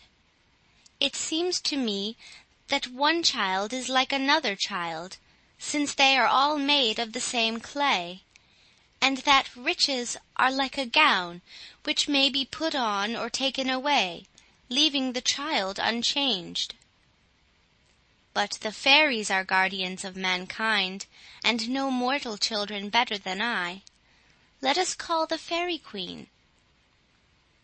This was done, and the Queen of the Fairies sat beside them, and heard Claus relate his reasons for thinking the rich children could get along without his toys, and also what the nymph had said. "Necile is right," declared the Queen, "for, whether it be rich or poor, a child's longings for pretty playthings are but natural. Rich Bessie's heart may suffer as much grief as poor Mary's. She can be just as lonely and discontented, and just as gay and happy. I think, friend Claus, it is your duty to make all little ones glad, whether they chance to live in palaces or in cottages." "Your words are wise, fair Queen," replied Claus, "and my heart tells me they are just as they are wise. Hereafter all children may claim my services." Then he bowed before the gracious fairy, and, kissing Necile's red lips, went back into his valley. At the brook he stopped to drink, and afterward he sat on the bank and took a piece of moist clay in his hands, while he thought what sort of toy he should make for Bessie Blithesome. He did not notice that his fingers were working the clay into shape, until, glancing downward, he found he had unconsciously formed a head that bore a slight resemblance to the nymph Necile. At once he became interested. Gathering more of the clay from the bank, he carried it to his house. Then, with the aid of his knife and a bit of wood, he succeeded in working the clay into the image of a toy nymph. With skillful strokes he formed long, waving hair on the head, and covered the body with a gown of oak leaves, while the 2 feet sticking out at the bottom of the gown were clad in sandals. But the clay was soft, and Claus found he must handle it gently to avoid ruining his pretty work. "Perhaps the rays of the sun will draw out the moisture, and cause the clay to become hard," he thought. So he laid the image on a flat board, and placed it in the glare of the sun. This done, he went to his bench and began painting the toy deer, and soon he became so interested in the work that he forgot all about the clay nymph. But next morning, happening to notice it as it lay on the board, he found the sun had baked it to the hardness of stone, and it was strong enough to be safely handled.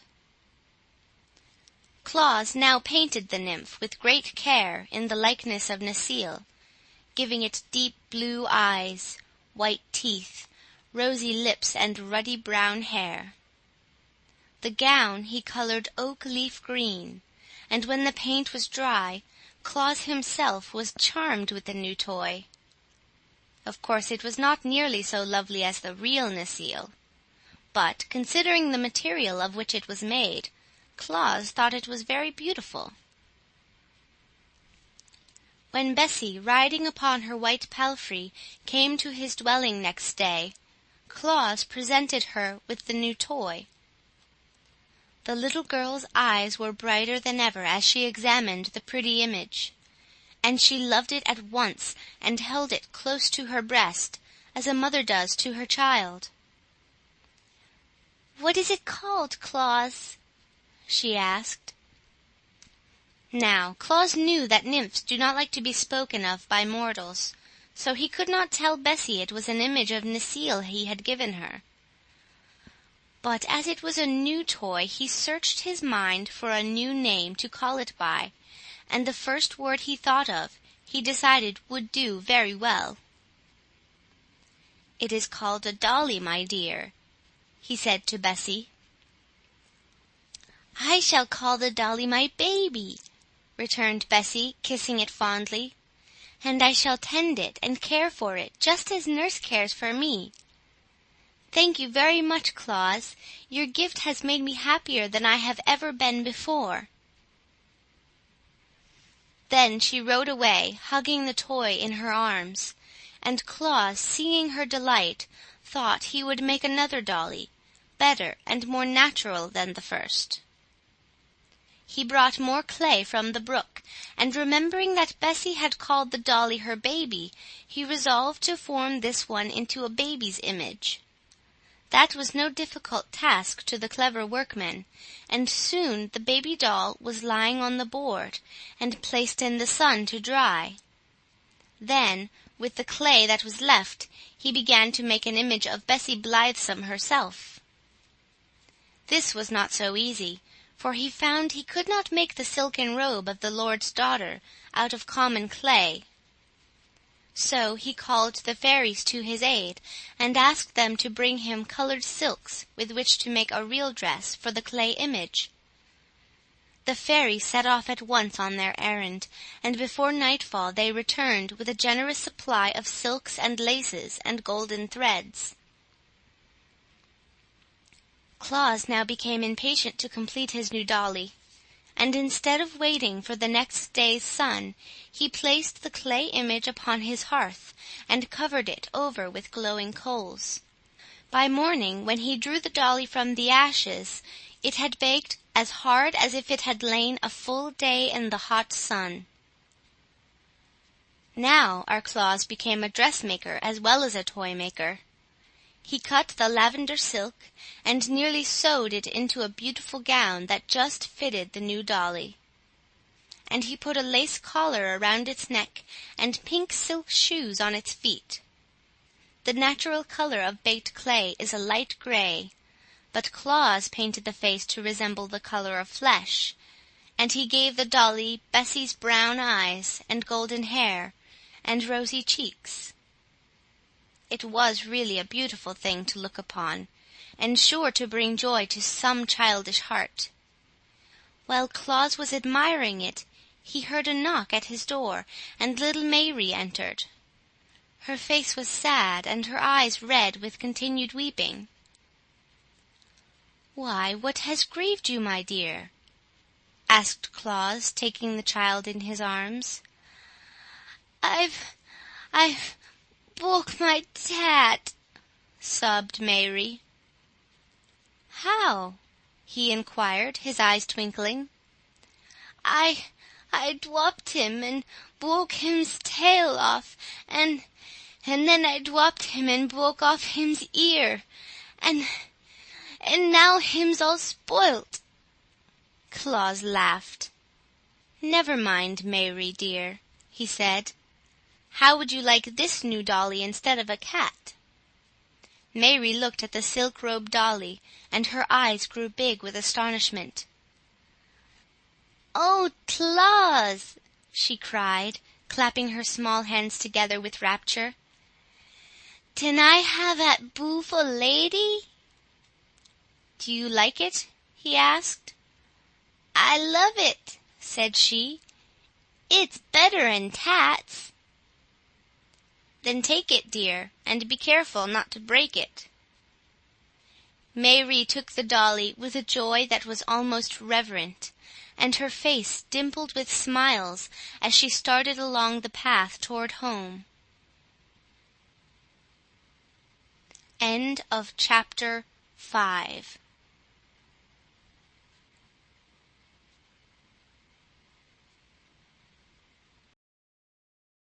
Frank Baum.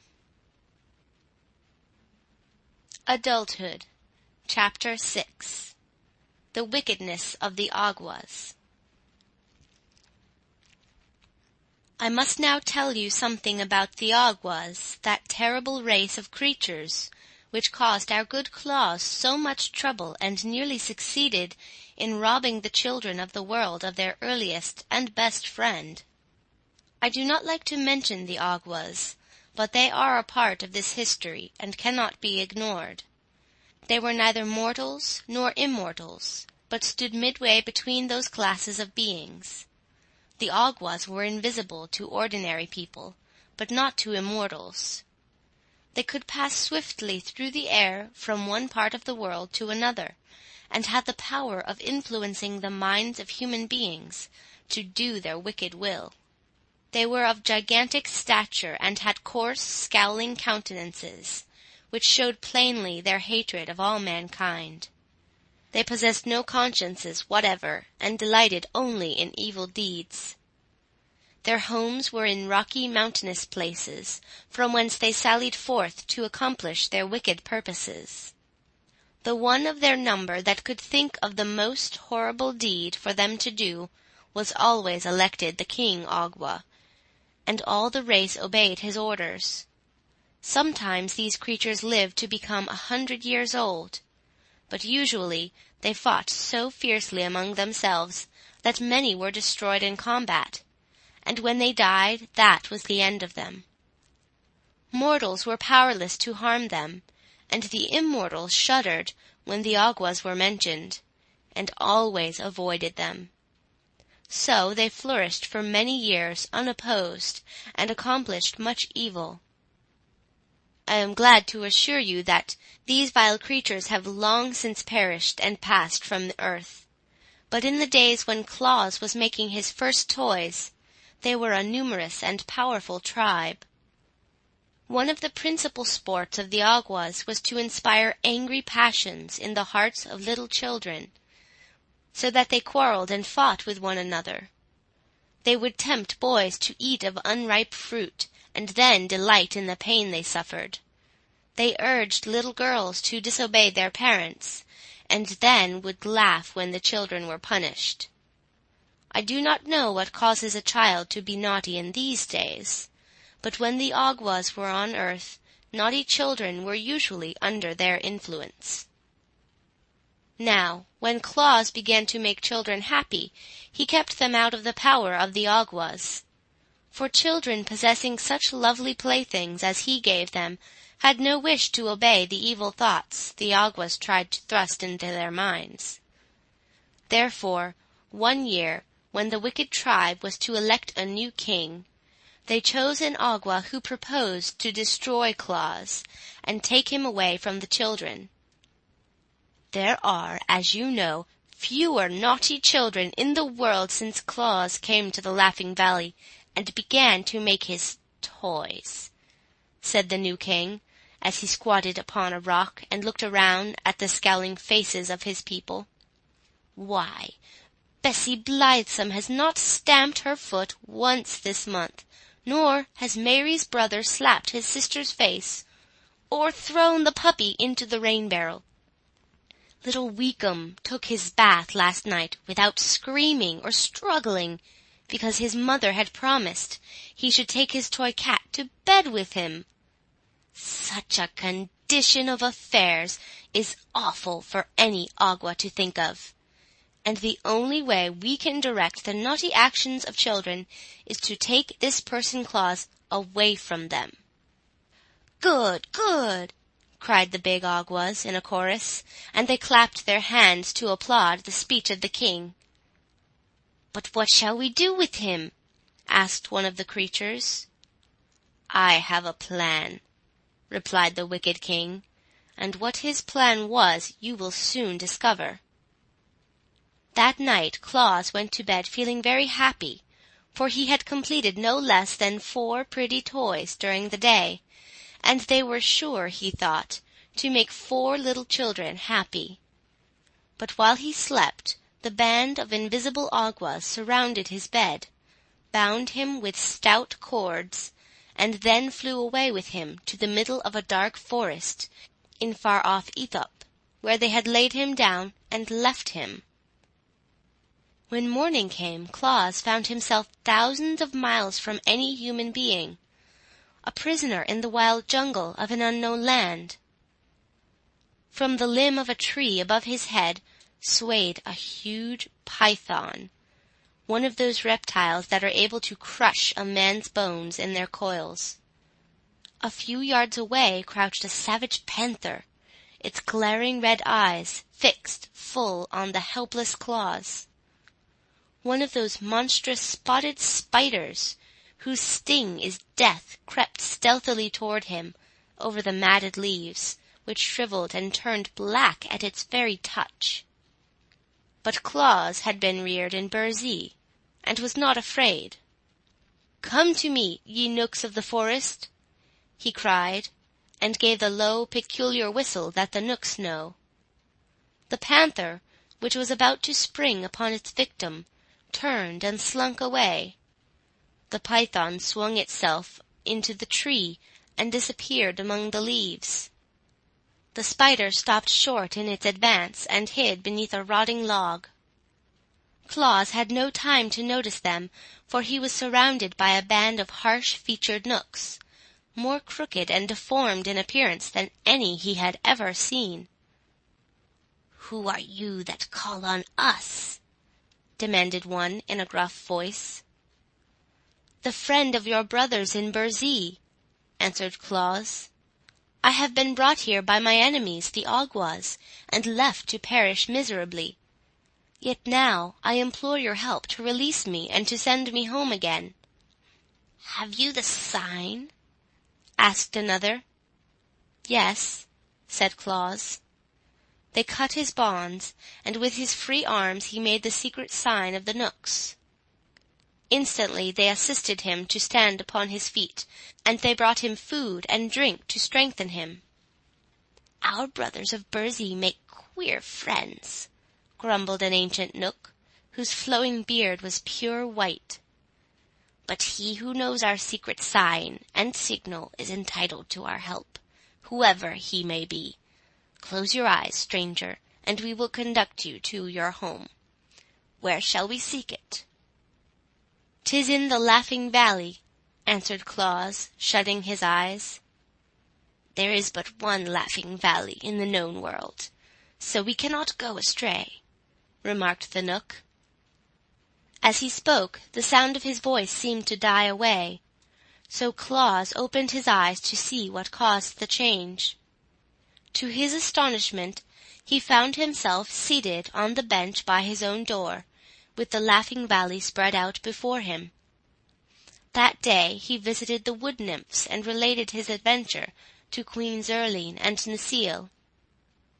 "The Awgwas have become your enemies," said the lovely queen thoughtfully, "so we must do all we can to protect you from their power." "It was cowardly to bind him while he slept," remarked Necile with indignation. "The evil ones are ever cowardly," answered Zurline, "but our friend's slumber shall not be disturbed again." The queen herself came to the dwelling of Claus that evening, and placed her seal on every door and window to keep out the Awgwas.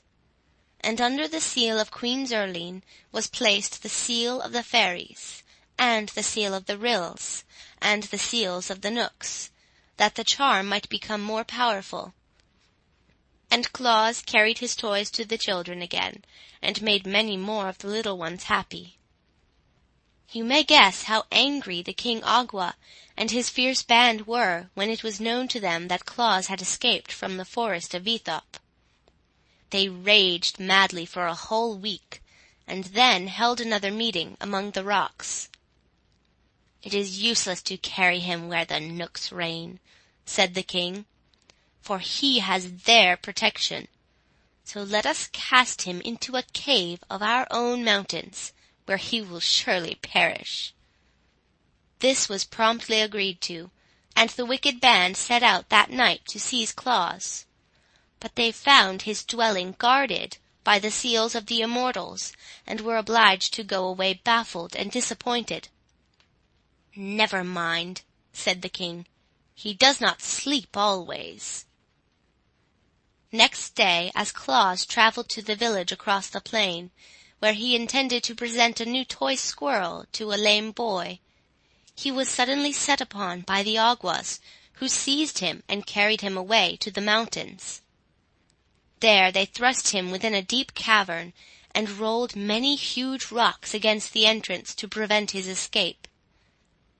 Deprived thus of light and food, and with little air to breathe, our Claus was indeed in a pitiable plight. But he spoke the mystic words of the fairies, which always command their friendly aid, and they came to his rescue and transported him to the Laughing Valley in the twinkling of an eye. Thus the Awgwas discovered they might not destroy one who had earned the friendship of the immortals. So the evil band sought other means of keeping Claus from bringing happiness to children, and so making them obedient. Whenever Claus set out to carry his toys to the little ones, an Awgwa, who had been set to watch his movements, sprang upon him and snatched the toys from his grasp, and the children were no more disappointed than was Claus when he was obliged to return home disconsolate. Still he persevered, and made many toys for his little friends, and started with them for the villages. And always the Awgwas robbed him as soon as he had left the valley. They threw the stolen playthings into one of their lonely caverns, and quite a heap of toys accumulated before Claus became discouraged and gave up all attempts to leave the valley. Then children began coming to him, since they found he did not go to them. But the wicked Awgwas flew around them and caused their steps to stray, and the path to become crooked, so never a little one could find a way into the Laughing Valley. Lonely days now fell upon Claus, for he was denied the pleasure of bringing happiness to the children whom he had learned to love. Yet he bore up bravely, for he thought surely the time would come when the Awgwas would abandon their evil designs to injure him. He devoted all his hours to toy-making, and when one plaything had been completed, he stood it on a shelf he had built for that purpose. When the shelf became filled with rows of toys, he made another one and filled that also, so that in time he had many shelves filled with gay and beautiful toys, representing horses, dogs, cats, elephants, lambs, rabbits, and deer, as well as pretty dolls of all sizes, and balls and marbles of baked clay painted in gay colors. Often as he glanced at this array of childish treasures, the heart of good old Claus became sad. So greatly did he long to carry the toys to his children. And at last, because he could bear it no longer, he ventured to go to the great Ak, to whom he told the story of his persecution by the Awgwas, and begged the Master Woodsman to assist him. End of Chapter 6. Chapter 7. The Great Battle Between Good and Evil. Ak listened gravely to the recital of Claus, stroking his beard the while with the slow, graceful motion that betokened deep thought. He nodded approvingly when Claus told how the Knooks and Fairies had saved him from death, and frowned when he heard how the Awgwas had stolen the children's toys. At last he said, "From the beginning I have approved the work you are doing among the children of men, and it annoys me that your good deeds should be thwarted by the Awgwas. We immortals have no connection whatever with the evil creatures who have attacked you. Always have we avoided them, and they, in turn, have hitherto taken care not to cross our pathway. But in this matter I find they have interfered with one of our friends, and I will ask them to abandon their persecutions, as you are under our protection." Claus thanked the Master Woodsman most gratefully, and returned to his valley, while Ak, who never delayed carrying out his promises, at once traveled to the mountains of the Awgwas. There, standing on the bare rocks, he called on the king and his people to appear. Instantly the place was filled with throngs of the scowling Awgwas, and their king, perching himself on a point of a rock, demanded fiercely, "Who dares call on us?" "It is I, the Master Woodsman of the world," responded Ak. "Here are no forests for you to claim," cried the king angrily. We owe no allegiance to you, nor to any immortal." "That is true," replied Ak calmly. "Yet you have ventured to interfere with the actions of Claus, who dwells in the Laughing Valley and is under our protection." Many of the Awgwas began muttering at this speech, and their king turned threateningly on the Master Woodsman. "You are set to rule the forests, but the plains and the valleys are ours," he shouted. "Keep to your own dark woods. We will do as we please with Claus." "You shall not harm our friend in any way," replied Ak. "Shall we not?" asked the king impudently. "You will see. Our powers are vastly superior to those of mortals, and fully as great as those of immortals."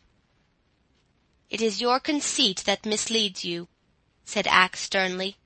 "You are a transient race, passing from life into nothingness. We, who live forever, pity but despise you. On earth you are scorned by all, and in heaven you have no place. Even the mortals, after their earth life, enter another existence for all time, and so are your superiors.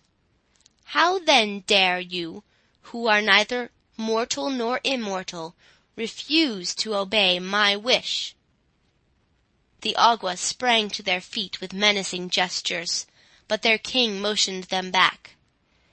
"Never before," he cried to Ak, while his voice trembled with rage, "has an immortal declared himself the master of the Awgwas. Never shall an immortal venture to interfere with our actions again, for we will avenge your scornful words by killing your friend Claus within 3 days. Nor you nor all the immortals can save him from our wrath. We defy your powers. Begone, Master Woodsman of the world. In the country of the Awgwas you have no place." "It is war," declared Ak with flashing eyes. "It is war," returned the king savagely. "In 3 days your friend will be dead." The master turned away and came to his forest of Burzee, where he called a meeting of the immortals, and told them of the defiance of the Awgwas, and their purpose to kill Claus within 3 days. The little folk listened to him quietly. "What shall we do?" asked Ak. "These creatures are of no benefit to the world," said the Prince of the Knooks. "We must destroy them." "Their lives are devoted only to evil deeds," said the Prince of the Ryls. "We must destroy them." "They have no conscience, and endeavor to make all mortals as bad as themselves," said the Queen of the Fairies. "We must destroy them." "They have defied the great Ak and threatened the life of our adopted son," said beautiful Queen Zurline. "We must destroy them." The Master Woodsman smiled. "You speak well," said he. "These Awgwas we know to be a powerful race, and they will fight desperately.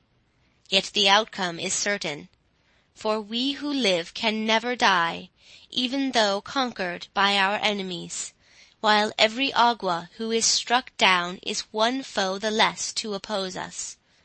Prepare, then, for battle, and let us resolve to show no mercy to the wicked." Thus arose that terrible war between the immortals and the spirits of evil which is sung of in Fairyland to this very day. The King Awgwa and his band determined to carry out the threat to destroy Claus. They now hated him for 2 reasons. He made children happy, and was a friend of the Master Woodsman. But since Ak's visit they had reason to fear the opposition of the immortals, and they dreaded defeat. So the king sent swift messengers to all parts of the world to summon every evil creature to his aid. And on the 3rd day, after the declaration of war, a mighty army was at the command of the King Agwa.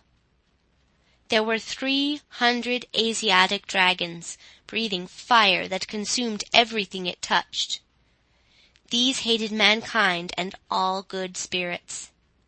And there were the three-eyed giants of Tatary, a host in themselves, who liked nothing better than to fight. And next came the black demons from Patagonia, with great spreading wings like those of a bat, which swept terror and misery through the world as they beat upon the air. And joined to these were the goozle goblins, with long talons as sharp as swords, with which they clawed the flesh from their foes. Finally, every mountain Agwa in the world had come to participate in the great battle with the immortals. The King Agwa looked around upon this vast army, and his heart beat high with wicked pride, for he believed he would surely triumph over his gentle enemies, who had never before been known to fight. But the Master Woodsman had not been idle. None of his people was used to warfare, yet now that they were called upon to face the hosts of evil, they willingly prepared for the fray. Ak had commanded them to assemble in the Laughing Valley, where Claus, ignorant of the terrible battle that was to be waged on his account, was quietly making toys. Soon the entire valley, from hill to hill, was filled with the little immortals. The Master Woodsman stood first, bearing a gleaming axe that shone like burnished silver. Next came the Ryls, armed with sharp thorns from bramble bushes. Then the Knooks, bearing the spears they used when they were forced to prod their savage beasts into submission. The fairies, dressed in white gauze, with rainbow-hued wings, bore golden wands, and the wood-nymphs in their uniforms of oak-leaf green carried switches from ash-trees as weapons. Loud laughed the Agwa king when he beheld the size and the arms of his foes. To be sure, the mighty axe of the woodsman was to be dreaded, but the sweet-faced nymphs and pretty fairies, the gentle Ryls and crooked Knooks, were such harmless folk that he almost felt shame at having called such a terrible host to oppose them. "Since these fools dare fight," he said to the leader of the Tatary giants, "I will overwhelm them with our evil powers." To begin the battle he poised a great stone in his left hand, and cast it full against the sturdy form of the Master Woodsman, who turned it aside with his axe. Then rushed the three-eyed giant of Tatary upon the Knooks, and the goozle goblins upon the Ryls, and the fire-breathing dragons upon the sweet fairies. Because the nymphs were Ak's own people, the band of Agwa sought them out, seeking to overcome them with ease. But it is the law that while evil, unopposed, may accomplish terrible deeds, the powers of good can never be overthrown when opposed to evil. Well had it been for the King Agwa had he known the law. His ignorance cost him his existence, for one flash of the axe borne by the Master Woodsman of the world cleft the wicked king in twain, and rid the earth of the vilest creature it contained. Greatly marvelled the Tatary giants when the spears of the little Knooks pierced their thick walls of flesh, and sent them reeling to the ground with howls of agony. Woe came upon the sharp-taloned goblins when the thorns of the Ryls reached their savage hearts, and let their life-blood sprinkle all the plain, and afterward from every drop a thistle grew. The dragons paused, astonished before the fairy winds, from whence rushed a power that caused their fiery breaths to flow back on themselves so that they shriveled away and died. As for the Agwas, they had scant time to realize how they were destroyed, for the ash switches of the nymphs bore a charm unknown to any Agwa, and turned their foes into clods of earth at the slightest touch. When Ak leaned upon his gleaming axe and turned to look over the field of battle, he saw the few giants who were able to run disappearing over the distant hills on their return to Tattery. The goblins had perished every one, as had the terrible dragons, while all that remained of the wicked Awgwas was a great number of earthen hillocks dotting the plain. And now the immortals melted from the valley like dew at sunrise, to resume their duties in the forest, while Ak walked slowly and thoughtfully to the house of Claus and entered. "You have many toys ready for the children," said the woodsman, "and now you may carry them across the plain to the dwellings and the villages without fear." "Will not the Awgwas harm me?" asked Claus eagerly. "The Awgwas," said Ak, "have perished. Now I will gladly have done with wicked spirits, and with fighting and bloodshed. It was not from choice that I told you of the Awgwas and their allies, and of their great battle with the immortals. They were part of this history and could not be avoided." End of Chapter 7.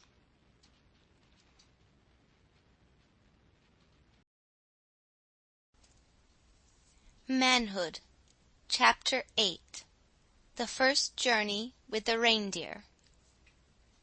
Those were happy days for Claus when he carried his accumulation of toys to the children who had awaited them so long.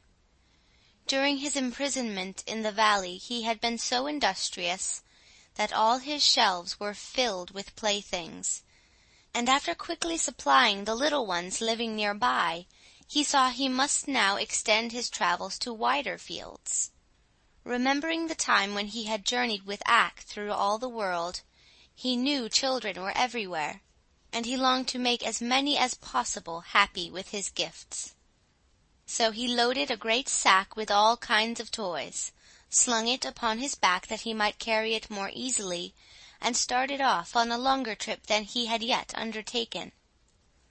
Wherever he showed his merry face, in hamlet or in farmhouse, he received a cordial welcome, for his fame had spread into far lands.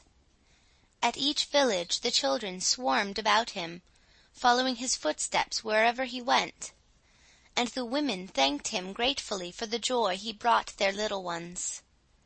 And the men looked upon him curiously that he should devote his time to such a queer occupation as toy-making. But everyone smiled on him and gave him kindly words, and Claus felt amply repaid for his long journey.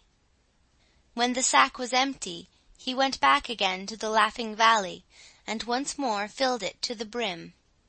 This time he followed another road, into a different part of the country, and carried his happiness to many children who never before had owned a toy, or guessed that such a delightful plaything existed. After a third journey, so far away that Claus was many days walking the distance, the store of toys became exhausted, and without delay he set about making a fresh supply. From seeing so many children, and studying their tastes, he had acquired several new ideas about toys. The dollies were, he had found, the most delightful of all playthings for babies and little girls, and often those who could not say dolly would call for a doll in their sweet baby talk. So Claus resolved to make many dolls of all sizes, and to dress them in bright-colored clothing. The older boys, and even some of the girls, loved the images of animals, so he still made cats and elephants and horses. And many of the little fellows had musical natures, and longed for drums and cymbals and whistles and horns. So he made a number of toy drums with tiny sticks to beat them with. And he made whistles from the willow trees, and horns from the bog reeds, and cymbals from bits of beaten metal. All this kept him busily at work, and before he realized it the winter season came, with deeper snows than usual, and he knew he could not leave the valley with his heavy pack. Moreover, the next trip would take him farther from home than ever before, and Jack Frost was mischievous enough to nip his nose and ears if he undertook the long journey while the Frost King reigned. The Frost King was Jack's father, and never reproved him for his pranks. So Claus remained at his workbench, but he whistled and sang as merrily as ever, for he would allow no disappointment to sour his temper or make him unhappy. One bright morning he looked from his window, and saw 2 of the deer he had known in the forest walking toward his house. Claus was surprised, not that the friendly deer should visit him, but that they should walk on the surface of the snow as easily as if it were solid ground, notwithstanding the fact that throughout the valley the snow lay many feet deep. He had walked out of his house a day or 2 before, and had sunk to his armpits in a drift. So when the deer came near, he opened the door and called to them. "Good morning, Flossie. Tell me, how are you able to walk on the snow so easily?" "It is frozen hard," answered Flossie. "The Frost King has breathed on it," said Glossie, coming up, "and the surface is now as solid as ice." "Perhaps," remarked Claus thoughtfully, "I might now carry my pack of toys to the children." "Is it a long journey?" asked Flossie. "Yes, it will take me many days, for the pack is heavy," answered Claus. "Then the snow would melt before you could get back," said the deer. "You must wait until spring, Claus." Claus sighed. "Had I your feet," said he, "I could make the journey in a day." "But you have not," returned Glossie, looking at his own slender legs with pride. "Perhaps I could ride upon your back," Claus ventured to remark, after a pause. "Oh, no, our backs are not strong enough to bear your weight," said Flossie decidedly. "But if you had a sledge, and could harness us to it, we might draw you easily, and your pack as well." "I'll make a sledge," exclaimed Claus. "Will you agree to draw me if I do?" "Well," replied Flossie, "we must first go and ask the Knooks, who are our guardians, for permission. But if they consent, and you can make a sledge and harness, we will gladly assist you." "Then at once," cried Claus eagerly. "I am sure the friendly Knooks will give their consent, and by the time you are back I shall be ready to harness you to my sledge." Flossie and Glossie, being deer of much intelligence, had long wished to see the great world, so they gladly ran over the frozen snow to ask the Knooks if they might carry Claus on his journey. Meantime the toy maker hurriedly began the construction of a sledge, using material from his woodpile. He made 2 long runners that turned upward at the front ends, and across these nailed short boards to make a platform. It was soon completed, but was as rude in appearance as it is possible for a sledge to be. The harness was more difficult to prepare, but Claus twisted strong cords together and knotted them so they would fit around the necks of the deer in the shape of a collar. From these ran other cords to fasten the deer to the front of the sledge. Before the work was complete, Glossie and Flossie were back from the forest, having been granted permission by Will Knook to make the journey with Claus, provided they would to Burzee by daybreak the next morning. "That is not a very long time," said Flossie, "but we are swift and strong, and if we get started by this evening we can travel many miles during the night." Claus decided to make the attempt, so he hurried on his preparations as fast as possible. After a time he fastened the collars around the necks of his steeds and harnessed them to his rude sledge. Then he placed a stool on the little platform to serve as a seat, and filled a sack with his prettiest toys. "How do you intend to guide us?"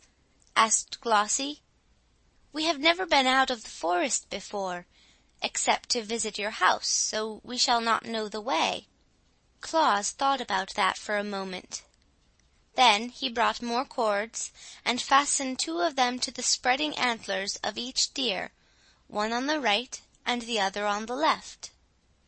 "Those will be my reins," said Claus, "and when I pull them to the right or to the left, you must go in that direction. If I do not pull the reins at all, you may go straight ahead." "Very well," answered Glossie and Flossie, and then they asked, "Are you ready?" Claus seated himself upon the stool, placed the sack of toys at his feet, and then gathered up the reins. "All ready!" he shouted. "Away we go!" The deer leaned forward, lifted their slender limbs, and the next moment away flew the sledge over the frozen snow. The swiftness of the motion surprised Claus, for in a few strides they were across the valley and gliding over the broad plain beyond. The day had melted into evening by the time they started, for swiftly as Claus had worked, many hours had been consumed in making his preparations. But the moon shone brightly to light their way, and Claus soon decided it was just as pleasant to travel by night as by day. The deer liked it better, for although they wished to see something of the world, they were timid about meeting men, and now all the dwellers in the towns and farmhouses were sound asleep and could not see them.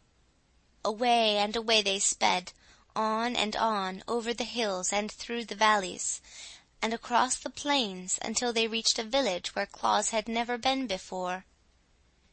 Here he called on them to stop, and they immediately obeyed.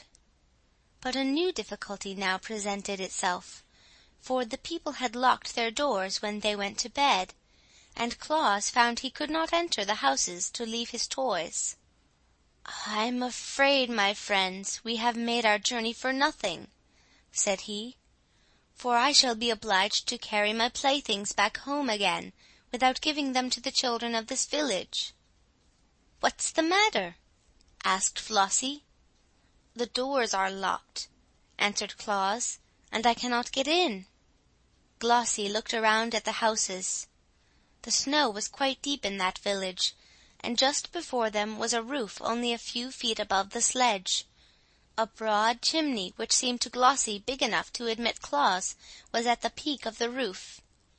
"Why don't you climb down that chimney?" asked Glossie. Claus looked at it. "That would be easy enough if I were on top of the roof," he answered. "Then hold fast and we will take you there," said the deer, and they gave one bound to the roof and landed beside the big chimney. "Good!" cried Claus, well pleased, and he slung the pack of toys over his shoulder and got into the chimney. There was plenty of soot on the bricks, but he did not mind that, and by placing his hands and knees against the sides, he crept downward until he reached the fireplace. Leaping lightly over the smouldering coals, he found himself in a large sitting room, where a dim light was burning. From this room 2 doorways led into smaller chambers. In one a woman lay asleep, with a baby beside her in a crib. Claus laughed, but he did not laugh aloud for fear of waking the baby. Then he slipped a big doll from his pack and laid it in the crib. The little one smiled, as if it dreamed of the pretty plaything it was to find on the morrow, and Claus crept softly from the room and entered at the other doorway. Here were 2 boys, fast asleep with their arms around each other's necks. Claus gazed at them lovingly a moment, and then placed upon the bed a drum, 2 horns, and a wooden elephant. He did not linger, now that his work in this house was done, but climbed the chimney again and seated himself on his sledge. "Can you find another chimney?" he asked the reindeer. "Easily enough," replied Glossie and Flossie. Down to the edge of the roof they raced, and then, without pausing, leaped through the air to the top of the next building, where a huge old-fashioned chimney stood. "Don't be so long this time," called Flossie, "or we shall never get back to the forest by daybreak." Claus made a trip down this chimney also, and found 5 children sleeping in the house, all of whom were quickly supplied with toys. When he returned, the deer sprang to the next roof, but on descending the chimney Claus found no children there at all. That was not often the case in this village, however, so he lost less time than you might suppose in visiting the dreary homes where there were no little ones. When he had climbed down the chimneys of all the houses in that village, and had left a toy for every sleeping child, Claus found that his great sack was not yet half emptied. "Onward, friends," he called to the deer, "we must seek another village." So away they dashed, although it was long past midnight, and in a surprisingly short time they came to a large city, the largest Claus had ever visited since he began to make toys. But, nothing daunted by the throng of houses, he set to work at once, and his beautiful steeds carried him rapidly from one roof to another, only the highest being beyond the leaps of the agile deer. At last the supply of toys was exhausted, and Claus seated himself in the sledge, with the empty sack at his feet, and turned the heads of Glossie and Flossie toward home. Presently Flossie asked, "What is that streak of gray in the sky?"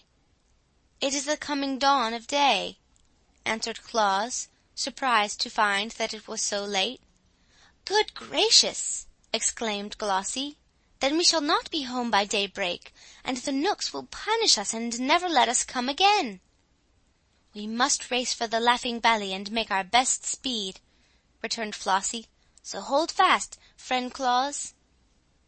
Claus held fast, and the next moment was flying so swiftly over the snow that he could not see the trees as they whirled past. Up hill and down dale, swift as an arrow shot from a bow they dashed, and Claus shut his eyes to keep the wind out of them, and left the deer to find their own way. It seemed to him they were plunging through space, but he was not at all afraid. The Knooks were severe masters, and must be obeyed at all hazards, and the gray streak in the sky was growing brighter every moment.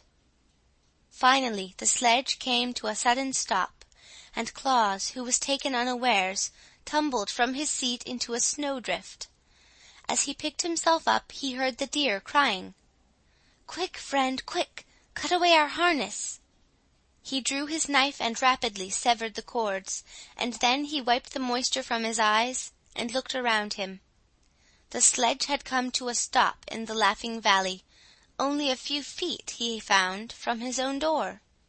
In the east day was breaking, and turning to the edge of Burzee, he saw Glossie and Flossie just disappearing in the forest. End of Chapter 8. Chapter 9 of Santa Claus's Manhood. Santa Claus. Claus thought that none of the children would ever know where the toys came from which they found by their bedsides when they wakened the following morning. But kindly deeds are sure to bring fame, and fame has many wings to carry its tidings into far lands. So, for miles and miles in every direction, people were talking of Claus and his wonderful gifts to the children. The sweet generousness of his work caused a few selfish folk to sneer, but even these were forced to admit their respect for a man so gentle-natured that he loved to devote his life to pleasing the helpless little ones of his race. Therefore the inhabitants of every city and village had been eagerly watching the coming of Claus, and remarkable stories of his beautiful playthings were told the children to keep them patient and contented. When, on the morning following the first trip of Claus with his deer, the little ones came running to their parents with the pretty toys they had found, and asked from whence they came, there was but one reply to the question. "The good Claus must have been here, my darlings, for his are the only toys in all the world." "But how did he get in?" asked the children. At this the fathers shook their heads, being themselves unable to understand how Claus had gained admittance to their homes, but the mothers, watching the glad faces of their dear ones, whispered that the good Claus was no mortal man, but assuredly a saint, and they piously blessed his name for the happiness he had bestowed upon their children. "A saint," said one with bowed head, "has no need to unlock doors if it pleases him to enter our homes." And afterward, when a child was naughty or disobedient, its mother would say, "You must pray to the good Santa Claus for forgiveness. He does not like naughty children, and unless you repent, he will bring you no more pretty toys." But Santa Claus himself would not have approved this speech. He brought toys to the children because they were little and helpless, and because he loved them. He knew that the best of children were sometimes naughty, and that the naughty ones were often good. It is the way with children, the world over, and he would not have changed their natures had he possessed the power to do so. And that is how our Claus became Santa Claus. It is possible for any man, by good deeds, to enshrine himself as a saint in the hearts of the people. End of Chapter 9. Chapter 10 of Santa Claus's Manhood. Christmas Eve. The day that broke as Claus returned from his night ride with Glossie and Flossie brought him to a new trouble. Will Knook, the chief guardian of the deer, came to him, surly and ill-tempered, to complain that he had kept Glossie and Flossie beyond daybreak, in opposition to his orders. "Yet it could not have been very long after daybreak," said Claus. "It was 1 minute after," answered Will Knook, "and that is as bad as 1 hour. I shall set the stinging gnats on Glossie and Flossie, and they will thus suffer terribly for their disobedience." "Don't do that," begged Claus. "It was my fault." But Will Knook would listen to no excuses, and went away grumbling and growling in his ill-natured way. For this reason Claus entered the forest to consult Necile about rescuing the good deer from punishment. To his delight he found his old friend, the master woodsman, seated in the circle of nymphs. Ak listened to the story of the night journey, to the children, and of the great assistance the deer had been to Claus by drawing his sledge over the frozen snow. "I do not wish my friends to be punished if I can save them," said the toy-maker when he had finished the relation. "They were only 1 minute late, and they ran swifter than a bird flies to get home before daybreak."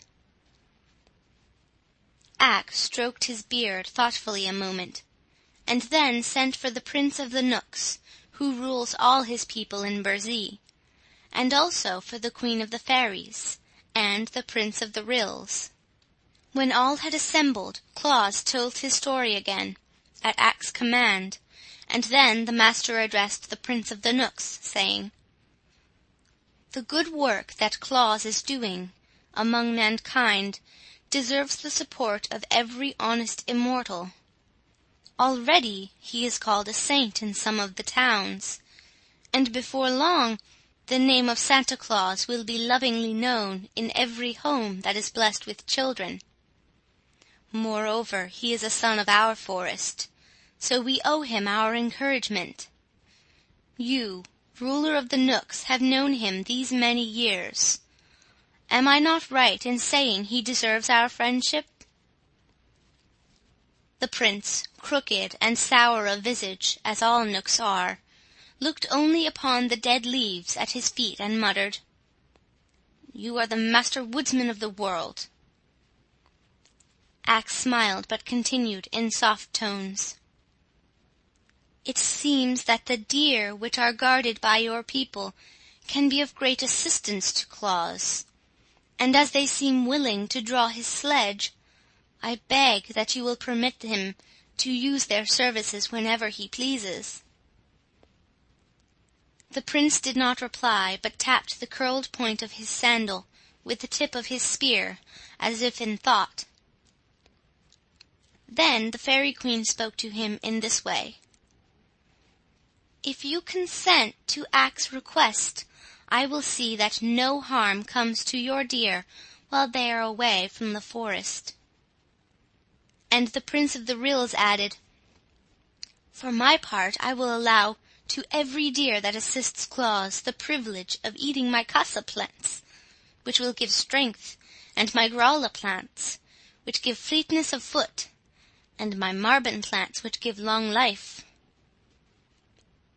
And the Queen of the Nymphs said, "The deer which draw the sledge of Claus will be permitted to bathe in the forest pool of Nares, which will give them sleek coats and wonderful beauty."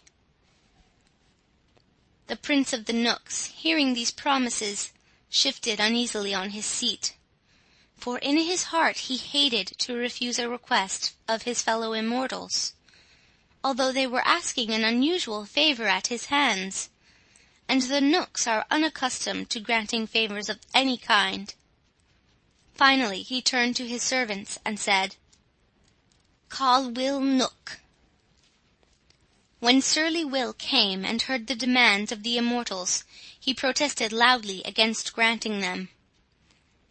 "Deer are deer," said he, "and nothing but deer. Were they horses, it would be right to harness them like horses. But no one harnesses deer, because they are free, wild creatures, owing no service of any sort to mankind. It would degrade my deer to labor for Claus, who is only a man in spite of the friendship lavished on him by the immortals." "You have heard," said the Prince to Ak. "There is truth in what Will says." "Call Glossy and Flossy," returned the master. The deer were brought to the conference, and Ak asked them if they objected to drawing the sledge for Claus. "No, indeed," replied Glossy. "We enjoyed the trip very much." "And we tried to get home by daybreak," said Flossy, "but were unfortunately a minute too late." "A minute lost at daybreak doesn't matter," said Ak. "You are forgiven for that delay." "Provided it does not happen again," said the Prince of the Knooks sternly. "And will you permit them to make another journey with me?" asked Claus eagerly. The Prince reflected while he gazed at Will, who was scowling, and at the Master Woodsman, who was smiling. Then he stood up and addressed the company as follows. "Since you all urge me to grant the favor, I will permit the deer to go with Claus once every year, on Christmas Eve, provided they always return to the forest by daybreak. He may select any number he pleases, up to 10, to draw his sledge, and those shall be known among us as reindeer, to distinguish them from the others. And they shall bathe in the pool of Nares, and eat the casa, and the gralla, and marben plants, and shall be under the especial protection of the Fairy Queen. And now cease scowling, Will Knook, for my words shall be obeyed." He hobbled quickly away through the trees, to avoid the thanks of Claus, and the approval of the other immortals, and Will, looking as cross as ever, followed him. But Ak was satisfied, knowing that he could rely on the promise of the Prince, however grudgingly given, and Glossy and Flossy ran home, kicking up their heels delightedly at every step. "When is Christmas Eve?" Claus asked the master. "In about 10 days," he replied. "Then I cannot use the deer this year," said Claus thoughtfully, "for I shall not have time enough to make my sack full of toys." "The shrewd Prince foresaw that," responded Ak, "and therefore named Christmas Eve as the day you might use the deer, knowing it would cause you to lose an entire year." "If I only had the toys the Awgwas stole from me," said Claus sadly. "I could easily fill my sack for the children." "Where are they?" asked the master. "I do not know," replied Claus, "but the wicked Awgwas probably hid them in the mountains." Ak turned to the Fairy Queen. "Can you find them?" he asked. "I will try," she replied brightly. Then Claus went back to the Laughing Valley to work as hard as he could, and a band of fairies immediately flew to the mountain that had been haunted by the Awgwas, and began a search for the stolen toys. The fairies, as we well know, possess wonderful powers, but the cunning Awgwas had hidden the toys in a deep cave, and covered the opening with rocks so no one could look in. Therefore all search for the missing playthings proved in vain for several days, and Claus, who sat at home waiting for news from the fairies, almost despaired of getting the toys before Christmas Eve. He worked hard every moment, but it took considerable time to carve out and to shape each toy, and to paint it properly, so that on the morning before Christmas Eve only half of one small shelf above the window was filled with playthings ready for the children. But on this morning the fairies, who were searching the mountains, had a new thought.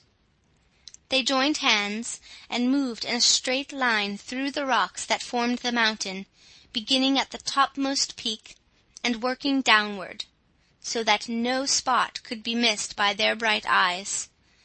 And at last they discovered the cave where the toys had been heaped up by the wicked Awgwas.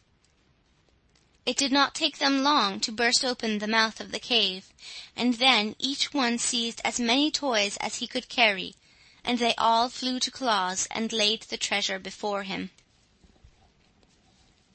The good man was rejoiced to receive, just in the nick of time, such a store of playthings with which to load his sledge, and he sent word to Glossie and Flossie to be ready for the journey at nightfall.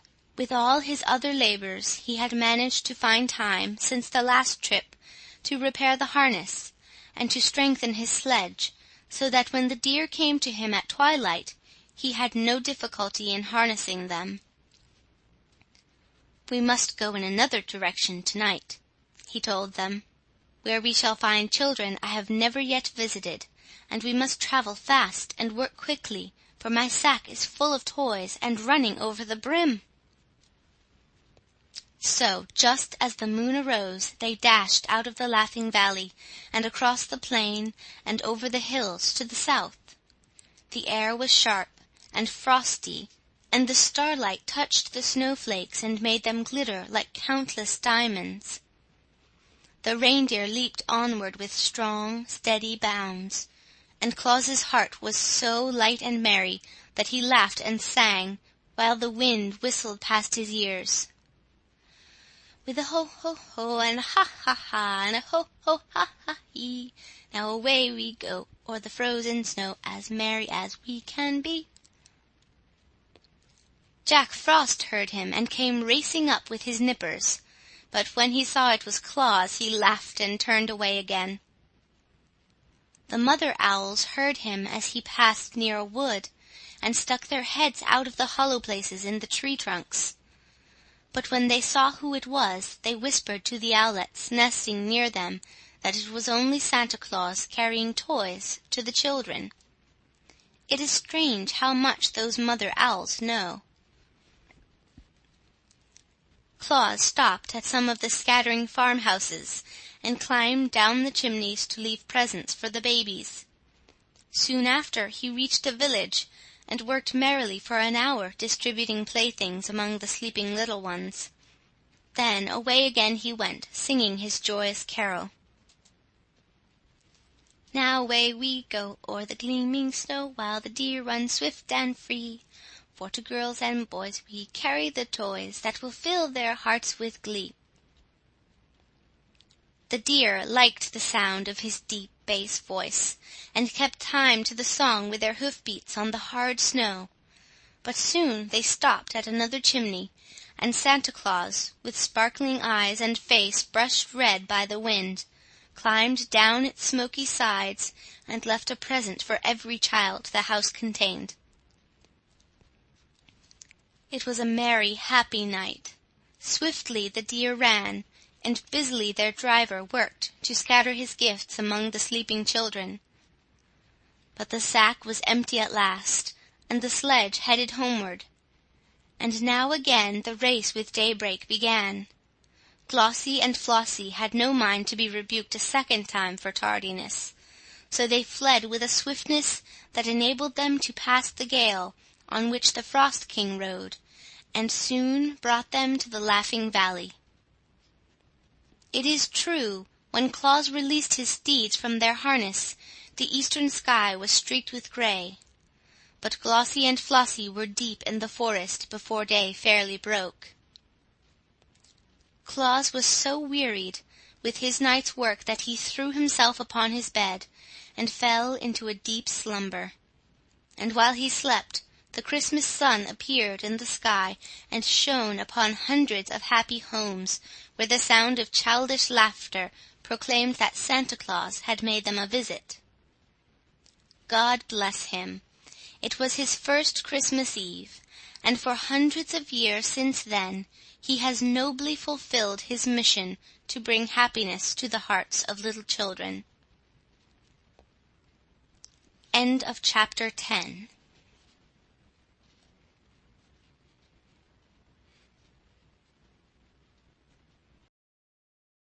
Of Claus's adulthood. How the first stockings were hung by the chimneys. When you remember that no child, until Santa Claus began his travels, had ever known the pleasure of possessing a toy, you will understand how joy crept into the homes of those who had been favored with a visit from the good man, and how they talked of him day by day in loving tones, and were honestly grateful for his kindly deeds. It is true that great warriors and mighty kings and clever scholars of that day were often spoken of by the people, but no one of them was so greatly beloved as Santa Claus, because none other was so unselfish as to devote himself to making others happy. For a generous deed lives longer than a great battle or a king's decree of a scholar's essay, because it spreads and leaves its mark on all nature, and endures through many generations. The bargain made with the Knook Prince changed the plans of Claus for all future time. For, being able to use the reindeer on but one night of each year, he decided to devote all the other days to the manufacture of playthings, and on Christmas Eve to carry them to the children of the world.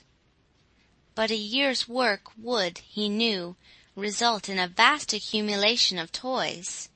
So he resolved to build a new sledge that would be larger and stronger and better fitted for swift travel than the old and clumsy one. His first act was to visit the Gnome King, with whom he made a bargain to exchange 3 drums, a trumpet, and 2 dolls for a pair of fine steel runners, curled beautifully at the ends. For the Gnome King had children of his own, who, living in the hollows under the earth, in mines and caverns, needing something to amuse them.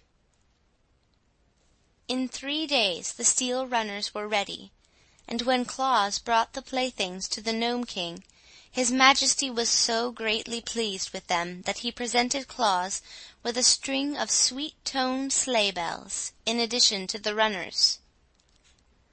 "These will please Glossie and Flossie," said Claus, as he jingled the bells and listened to their merry sound.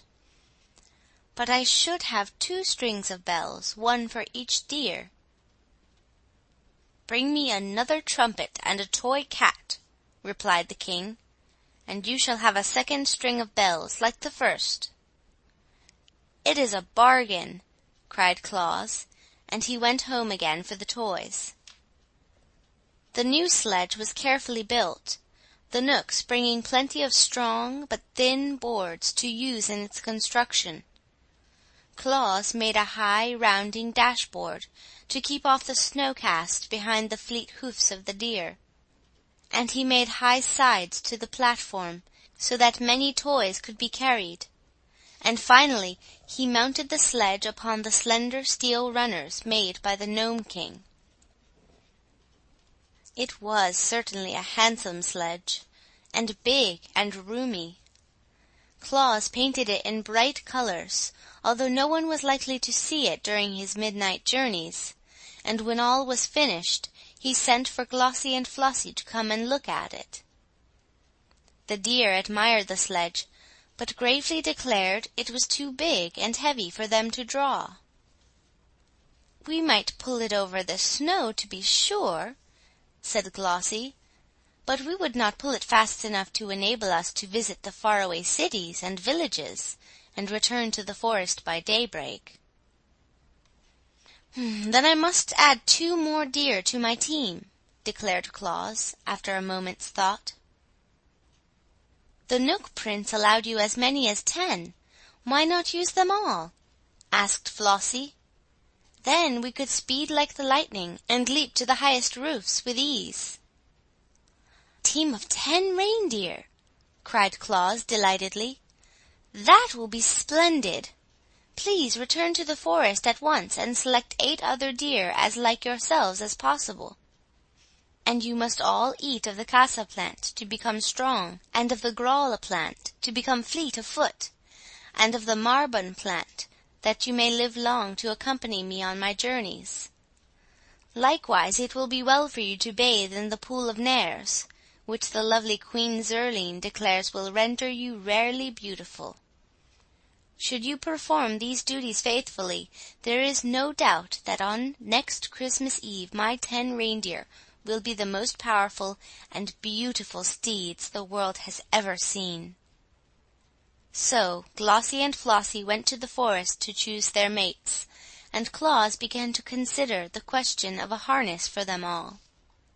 In the end he called upon Peter Nook for assistance, for Peter's heart is as kind as his body is crooked, and he is remarkably shrewd as well.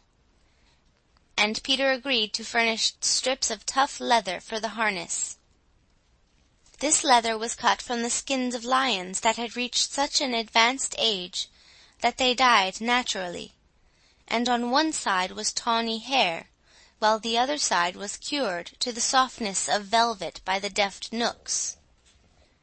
When Claus received these strips of leather, he sewed them neatly into a harness for the 10 reindeer, and it proved strong and serviceable, and lasted him for many years.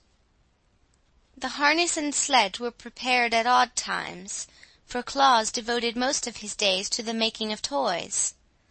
These were now much better than the first ones had been, for the immortals often came to his house to watch him work, and to offer suggestions.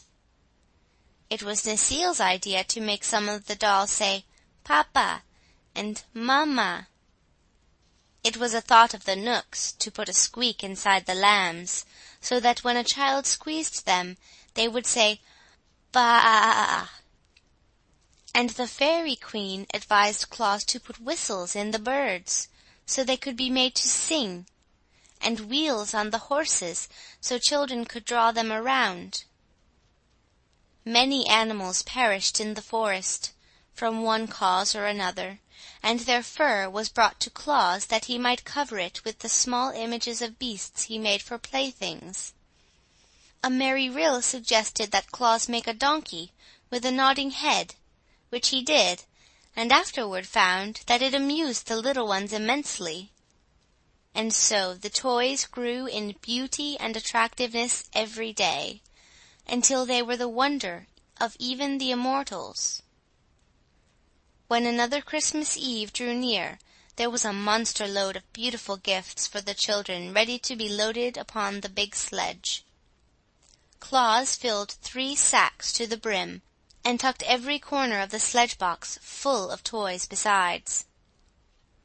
Then, at twilight, the 10 reindeer appeared, and Flossie introduced them all to Claus. They were Racer and Pacer, Reckless and Speckless, Fearless and Peerless, and Ready and Steady, who, with Glossie and Flossie, made up the 10 who have traversed the world these hundreds of years with their generous master. They were all exceedingly beautiful, with slender limbs, spreading antlers, velvety dark eyes, and smooth coats of fawn color spotted with white. Claus loved them at once, and has loved them ever since, for they are loyal friends and have rendered him priceless service. The new harness fitted them nicely, and soon they were all fastened to the sledge by twos, with Glossie and Flossie in the lead. These wore the strings of sleigh bells, and were so delighted with the music they made that they kept prancing up and down to make the bells ring. Claus now seated himself in the sledge, drew a warm robe over his knees, and his fur cap over his ears, and cracked his long whip as a signal to start. Instantly the 10 leaped forward, and were away like the wind, while jolly Claus laughed gleefully to see them run, and shouted a song in his big, hearty voice. With a ho, ho, ho, and a ha, ha, ha, and ho, ho, ha, ha, he. Now away we go o'er the frozen snow, as merry as we can be. There are many joys in our load of toys, as many a child will know. We'll scatter them wide on our wild night ride, o'er the crisp and sparkling snow. Now it was on this same Christmas Eve that little Margot and her brother Dick, and her cousins Ned and Sarah, who were visiting at Margot's house, came in from making a snowman, with their clothes damp, their mittens dripping, and their shoes and stockings wet through and through. They were not scolded, for Margot's mother knew the snow was melting, but they were sent early to bed, that their clothes might be hung over chairs to dry. The shoes were placed on the red tiles of the hearth, where the heat from the hot embers would strike them, and the stockings were carefully hung in a row by the chimney, directly over the fireplace. That was the reason Santa Claus noticed them when he came down the chimney that night, and all the household were fast asleep. He was in a tremendous hurry, and seeing the stockings all belonged to children, he quickly stuffed his toys into them, and dashed up the chimney again, appearing on the roof so suddenly that the reindeer were astonished at his agility. "I wish they would all hang up their stockings," he thought as he drove to the next chimney. "It would save me a lot of time, and I could then visit more children before daybreak." When Margot and Nick and Ned and Sarah jumped out of bed next morning and ran downstairs to get their stockings from the fireplace, they were filled with delight to find the toys from Santa Claus inside them. In face, I think they found more presents in their stockings than any other children of that city had received, for Santa Claus was in a hurry and did not stop to count the toys.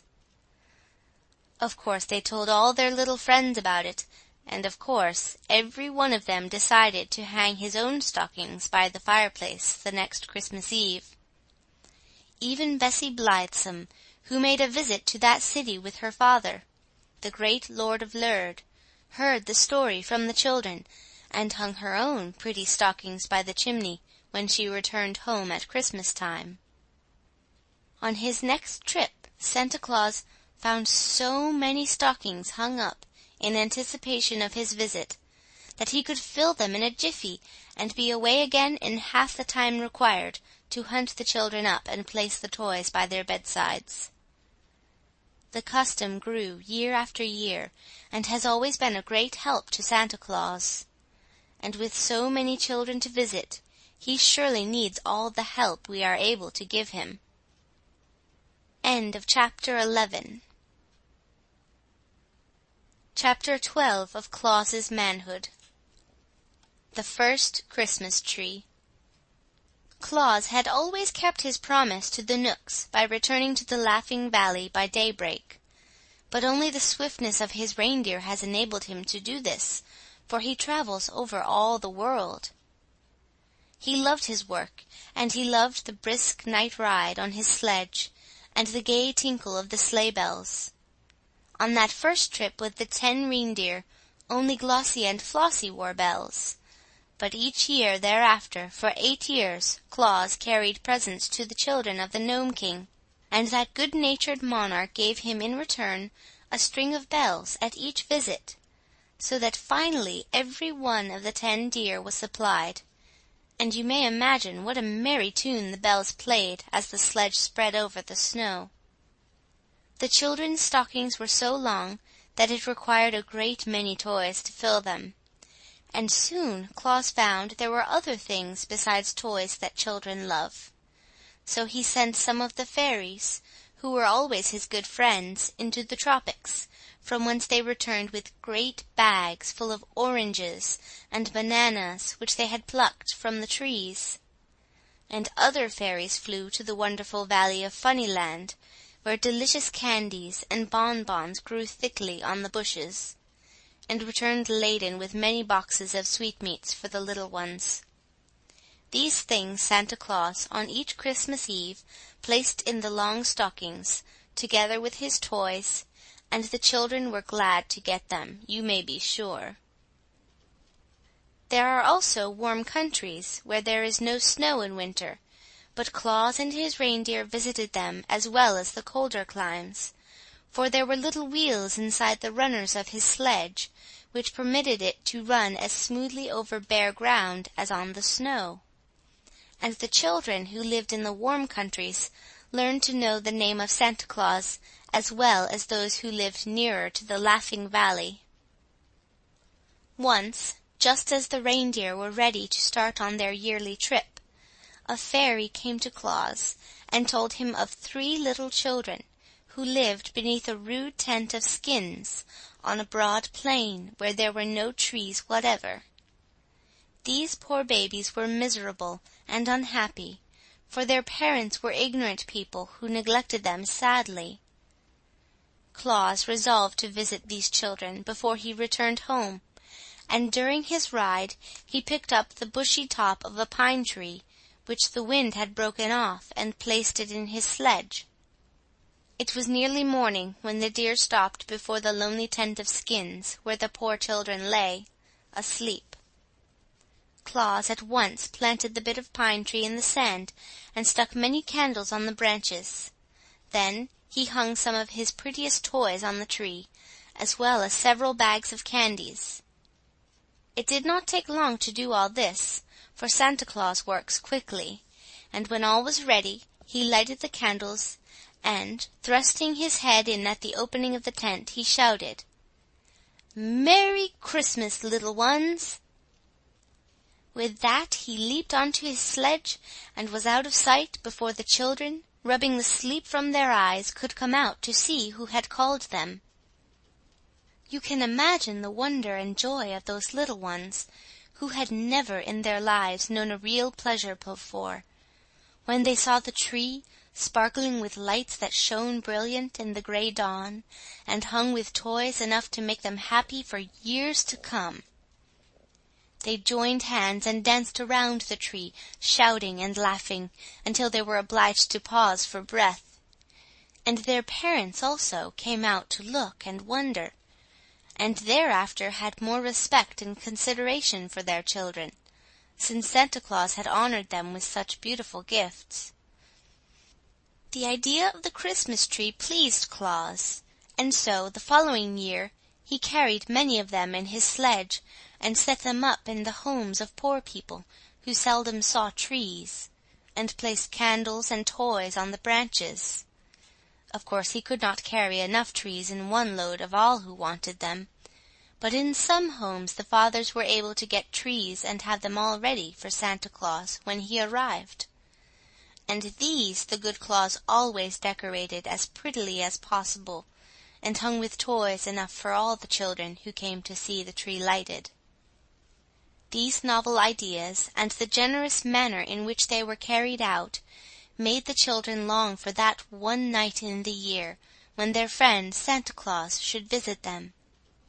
And as such anticipation is very pleasant and comforting, the little ones gleaned much happiness by wondering what would happen when Santa Claus next arrived. Perhaps you remember that stern Baron Brown, who once drove Claus from his castle and forbade him to visit his children? Well, many years afterwards, when the old Baron was dead and his son ruled in his place, the new Baron Brown came to the house of Claus with his train of knights and pages and henchmen, and, dismounting from his charger, bared his head humbly before the friend of children. "My father did not know your goodness and worth," he said, "and therefore threatened to hang you from the castle walls. But I have children of my own, who long for a visit from Santa Claus, and I have come to beg that you will favor them hereafter as you do other children." Claus was pleased with this speech, for Castle Brown was the only place he had never visited, and he gladly promised to bring presents to the Baron's children the next Christmas Eve. The Baron went away contented, and Claus kept his promise faithfully. Thus did this man, through very goodness, conquer the hearts of all. And it is no wonder he was ever merry and gay, for there was no home in the wide world where he was not welcomed more royally than any king. End of Chapter 12. End of Santa Claus's Manhood. Frank Baum. Old Age. Chapter 1. The Mantle of Immortality. And now we come to a turning point in the career of Santa Claus, and it is my duty to relate the most remarkable that has happened since the world began or mankind was created. We have followed the life of Claus from the time he was found a helpless infant by the wood-nymph Necile, and reared to manhood in the great forest of Burzee. And we know how he began to make toys for children, and how, with the assistance and goodwill of the immortals, he was able to distribute them to the little ones throughout the world. For many years he carried on this noble work, for the simple, hard-working life he led gave him perfect health and strength. And doubtless a man can live longer in the beautiful Laughing Valley, where there are no cares and everything is peaceful and merry, than in any other part of the world. But when many years had rolled away, Santa Claus grew old. The long beard of golden brown that once covered his cheeks and chin gradually became gray, and finally turned to pure white. His hair was white too, and there were wrinkles at the corners of his eyes, which showed plainly when he laughed. He had never been a very tall man, and now he became fat and waddled, very much like a duck when he walked. But in spite of these things, he remained as lively as ever, and was just as jolly and gay, and his kind eyes sparkled as brightly as they did that first day when he came to the Laughing Valley. Yet a time is sure to come when every mortal who has grown old and lived his life is required to leave this world for another.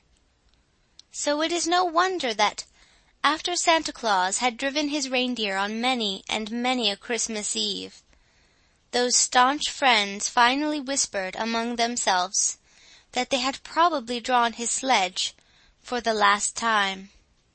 Then all the forest of Burzee became sad, and all the Laughing Valley was hushed, for every living thing that had known Claus had used to love him, and to brighten at the sound of his footsteps or the notes of his merry whistle. No doubt the old man's strength was at last exhausted, for he made no more toys, but lay on his bed as in a dream.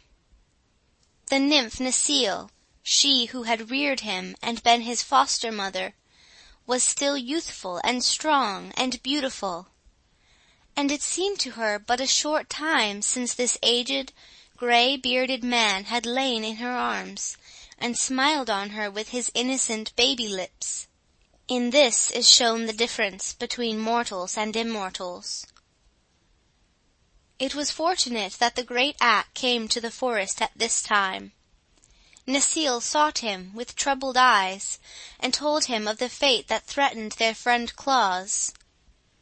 At once the master became grave, and he leaned upon his axe and stroked his grizzled beard thoughtfully for many minutes. Then, suddenly, he stood up straight, and poised his powerful head with firm resolve, and stretched out his great right arm, as if determined on doing some mighty deed.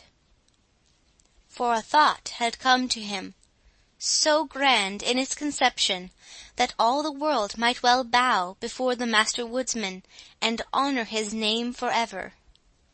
It is well known that when the great Ak once undertakes to do a thing, he never hesitates in an instant.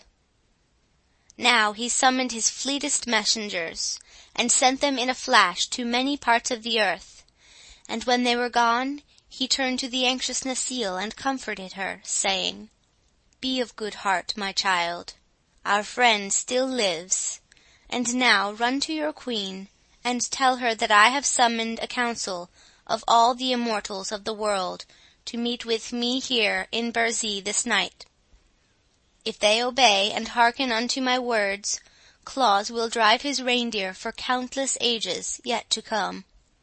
At midnight there was a wondrous scene in the ancient forest of Burzee, where for the first time in many centuries the rulers of the immortals who inhabit the earth were gathered together. There was the queen of the water sprites, whose beautiful form was as clear as crystal, but continually dripped water on the bank of moss where she sat. And beside her was the king of the sleep fays, who carried a wand from the end of which a fine dust fell all around, so that no mortal could keep awake long enough to see him, as mortal eyes were sure to close in sleep as soon as the dust filled them.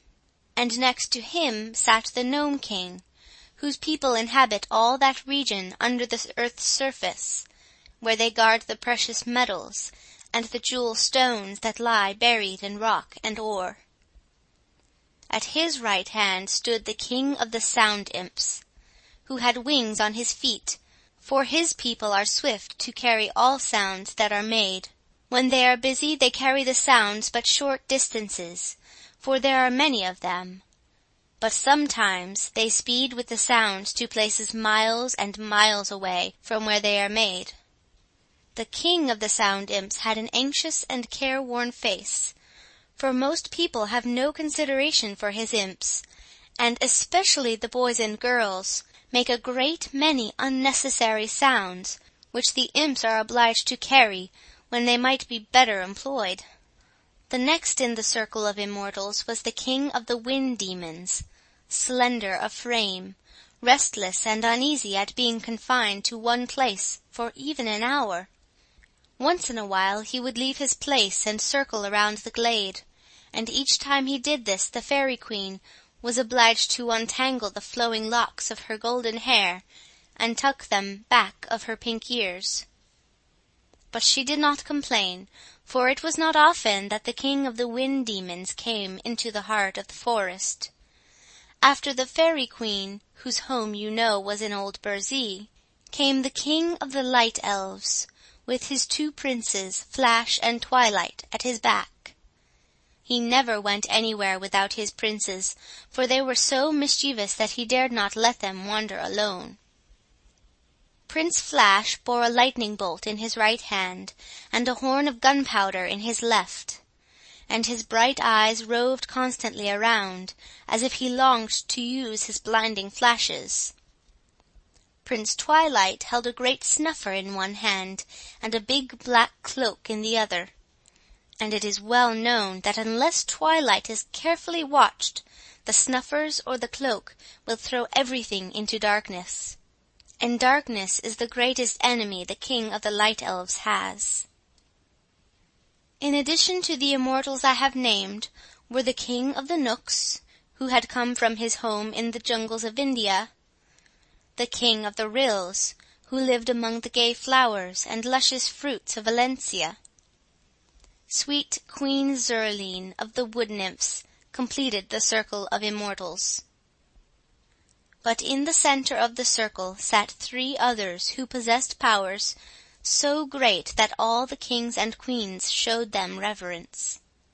These were Ak, the master woodsman of the world, who rules the forests and the orchards and the groves, and Kern, the master husbandman of the world, who rules the grain fields and the meadows and the gardens, and Bo, the master mariner of the world, who rules the seas and all the craft that float thereon. And all other immortals are more or less subject to these 3. When all had assembled, the master woodsman of the world stood up to address them, since he himself had summoned them to the council.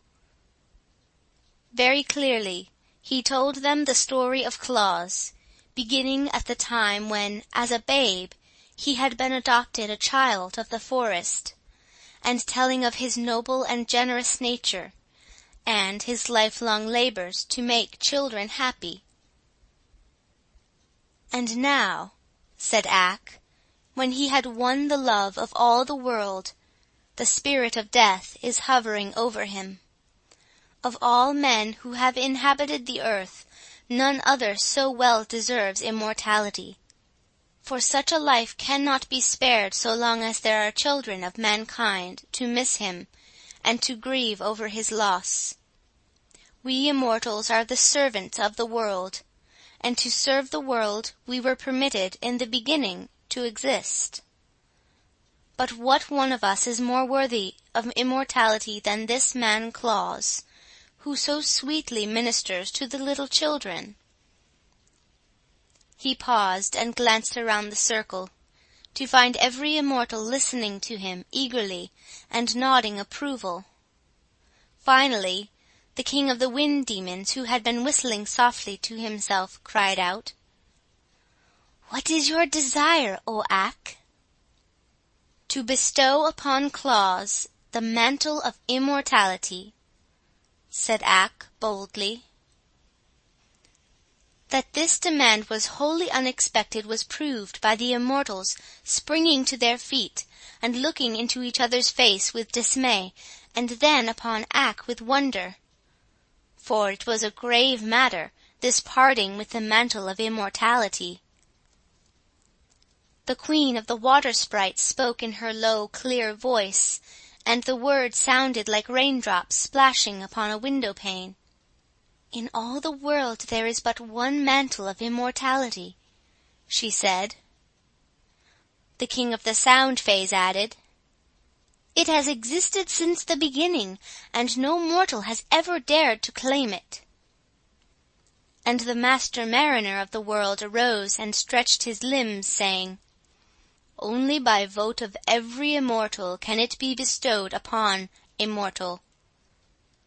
"I know all this," answered Ak quietly, "but the mantle exists, and if it was created, as you say, in the beginning, it was because the Supreme Master knew that some day it would be required.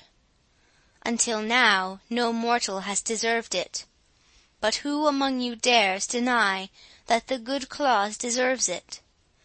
Will you not all vote to bestow it upon him?" They were silent, still looking upon one another questioningly. "Of what use is the mantle of immortality unless it is worn?" demanded Ak. "What will it profit any one of us to allow it to remain in its lonely shrine for all time to come?" "Enough!" cried the Gnome King abruptly. "We will vote on the matter, yes or no. For my part, I say yes." "And I," said the Fairy Queen promptly, and Ak rewarded her with a smile. "My people in Burzee tell me they have learned to love him.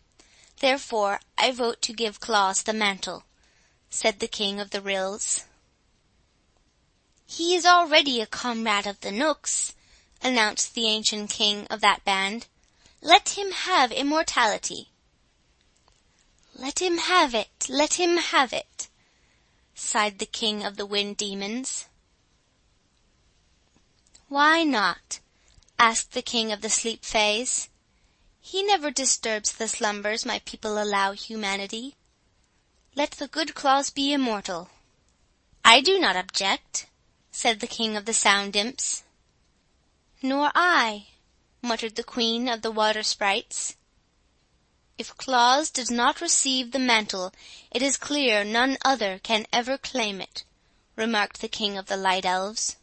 "So let us have done with the thing for all time." "The wood nymphs were first to adopt him," said Queen Zurline.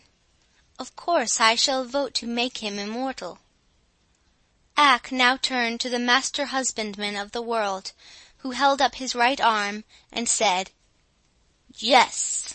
And the master mariner of the world did likewise, after which Ak, with sparkling eyes and smiling face, cried out, "I thank you, fellow immortals, for all have voted yes, and so to our dear Claus shall fall the one mantle of immortality that is in our power to bestow." "Let us fetch it at once," said the Fay King. "I'm in a hurry." They bowed assent, and instantly the forest glade was deserted. But in a place midway between the earth and the sky was suspended a gleaming crypt of gold and platinum, aglow with soft lights shed from the facets of countless gems. Within a high dome hung the precious mantle of immortality, and each immortal placed a hand on the hem of the splendid robe, and said, as with one voice, "We bestow this mantle upon Claus, who is called the patron saint of children." At this the mantle came away from its lofty crypt, and they carried it to the house in the Laughing Valley. The spirit of death was crouching very near to the bedside of Claus, and as the immortals approached she sprang up and motioned them back with an angry gesture. But when her eyes fell upon the mantle they bore, she shrank away with a low moan of disappointment, and quitted that house forever. Softly and silently the immortal band dropped upon Claus the precious mantle, and it closed about him and sank into the outlines of his body, and disappearing from view, it became a part of his being, and neither mortal nor immortal might ever take it from him. Then the kings and queens who had wrought this deed dispersed to their various homes, and all were well contented that they had added another immortal to their band. And Claus slept on, the red blood of everlasting life coursing swiftly through his veins, and on his brow was a tiny drop of water that had fallen from the ever-melting gown of the Queen of the Water Sprites, and over his lips hovered a tender kiss that had been left by the sweet nymph Necile, for she had stolen in, when the others were gone, to gaze with rapture upon the immortal form of her foster son. End of Chapter 1.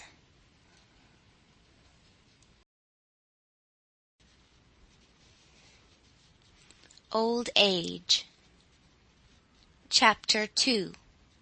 When the World Grew Old. The next morning, when Santa Claus opened his eyes and gazed around the familiar room, which he had feared he might never see again, he was astonished to find his old strength renewed, and to feel the red blood of perfect health coursing through his veins.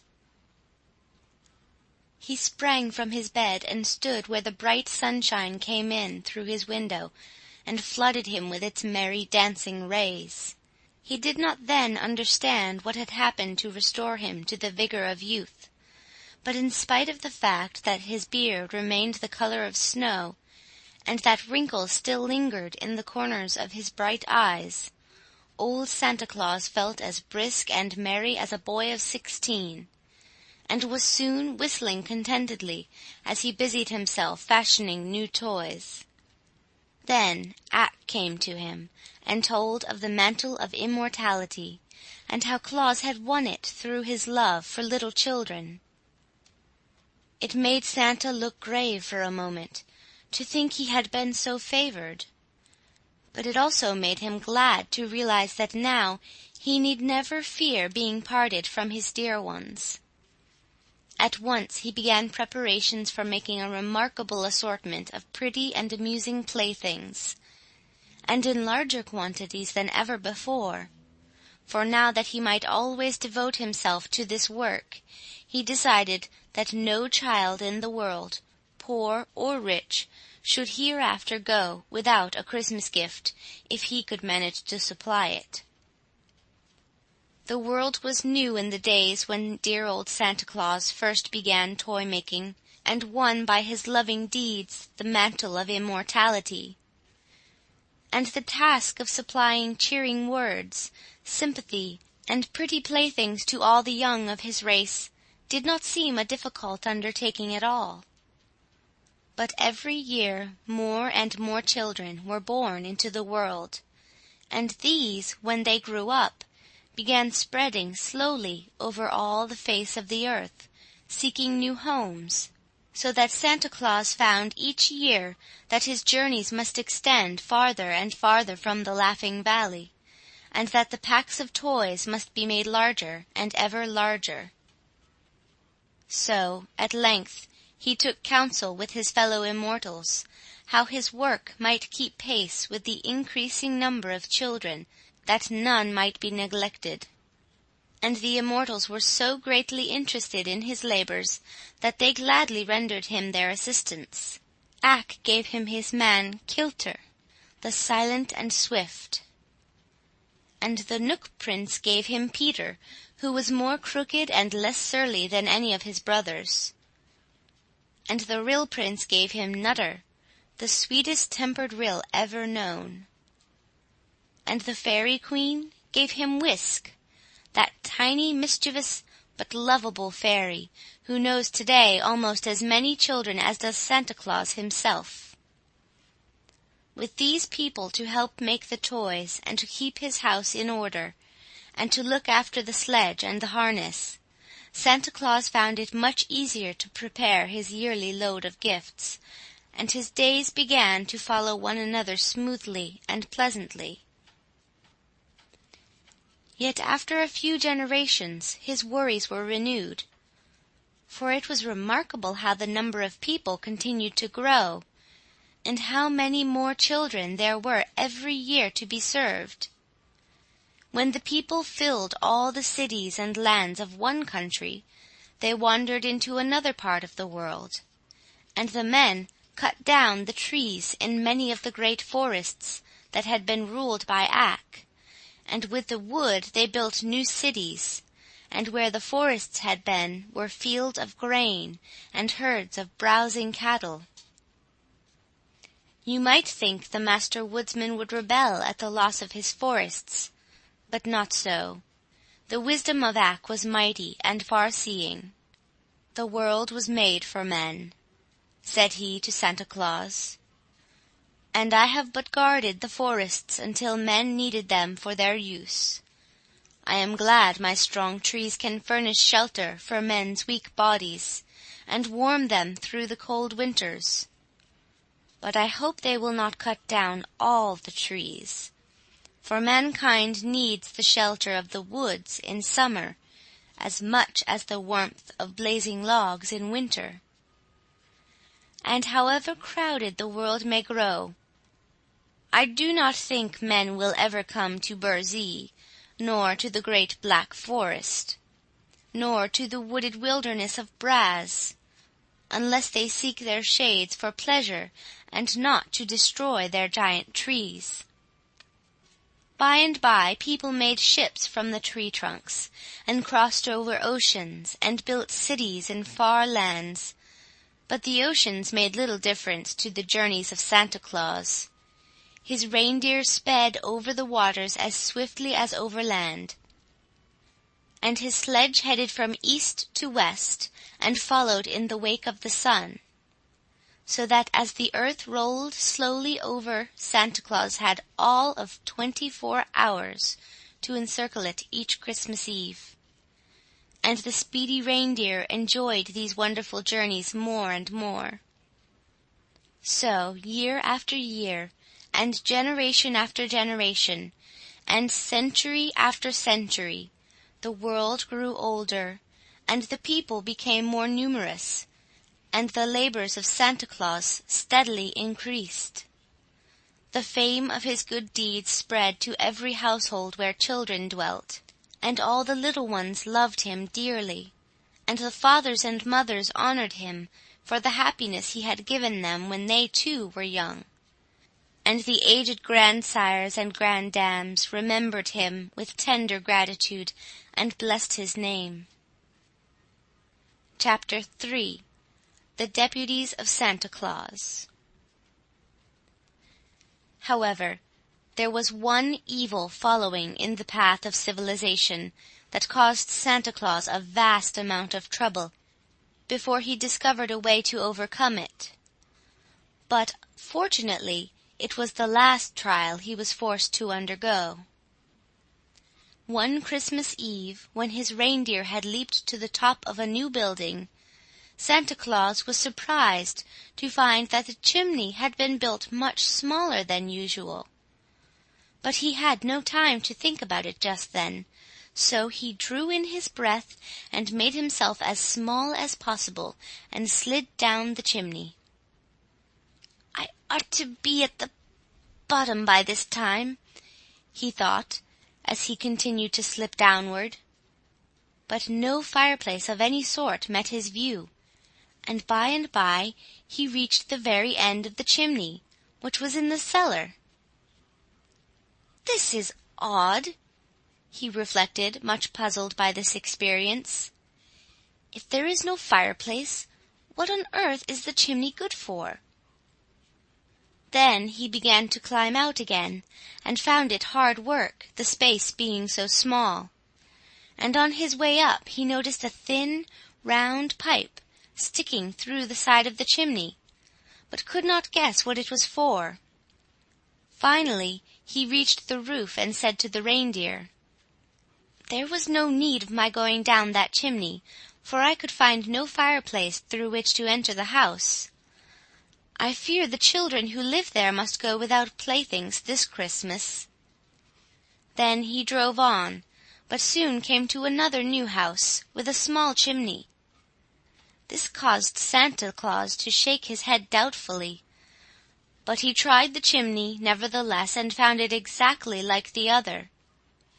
Moreover, he nearly stuck fast in the narrow flue and tore his jacket trying to get out again.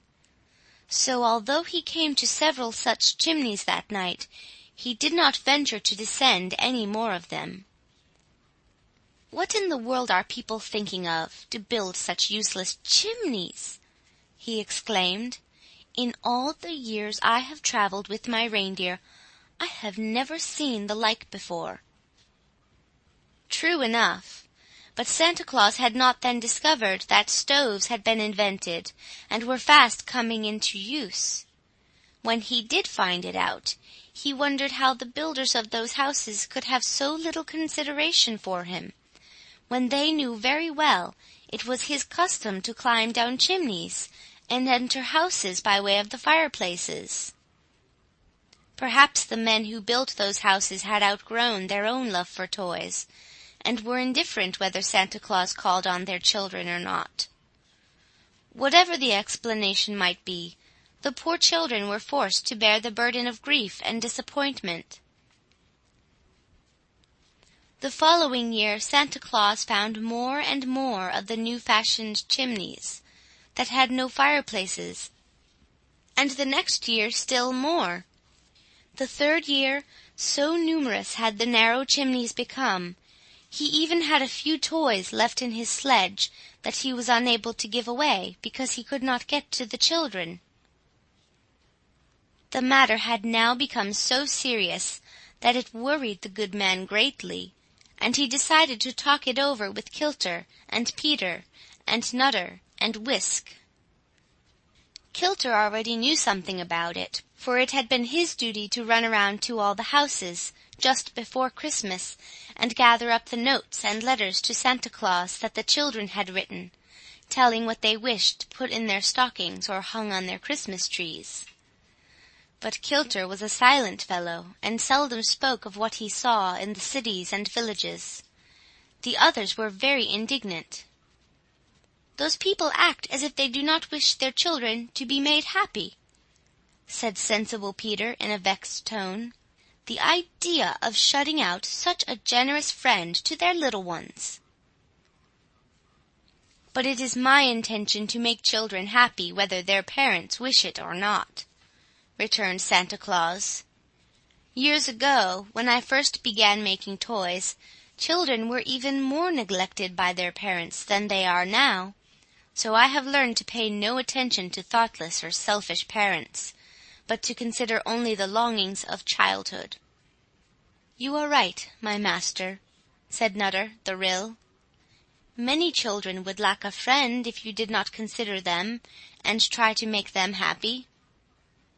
"Then," declared the laughing Whisk, "we must abandon any thought of using these new-fashioned chimneys, but become burglars and break into the houses some other way."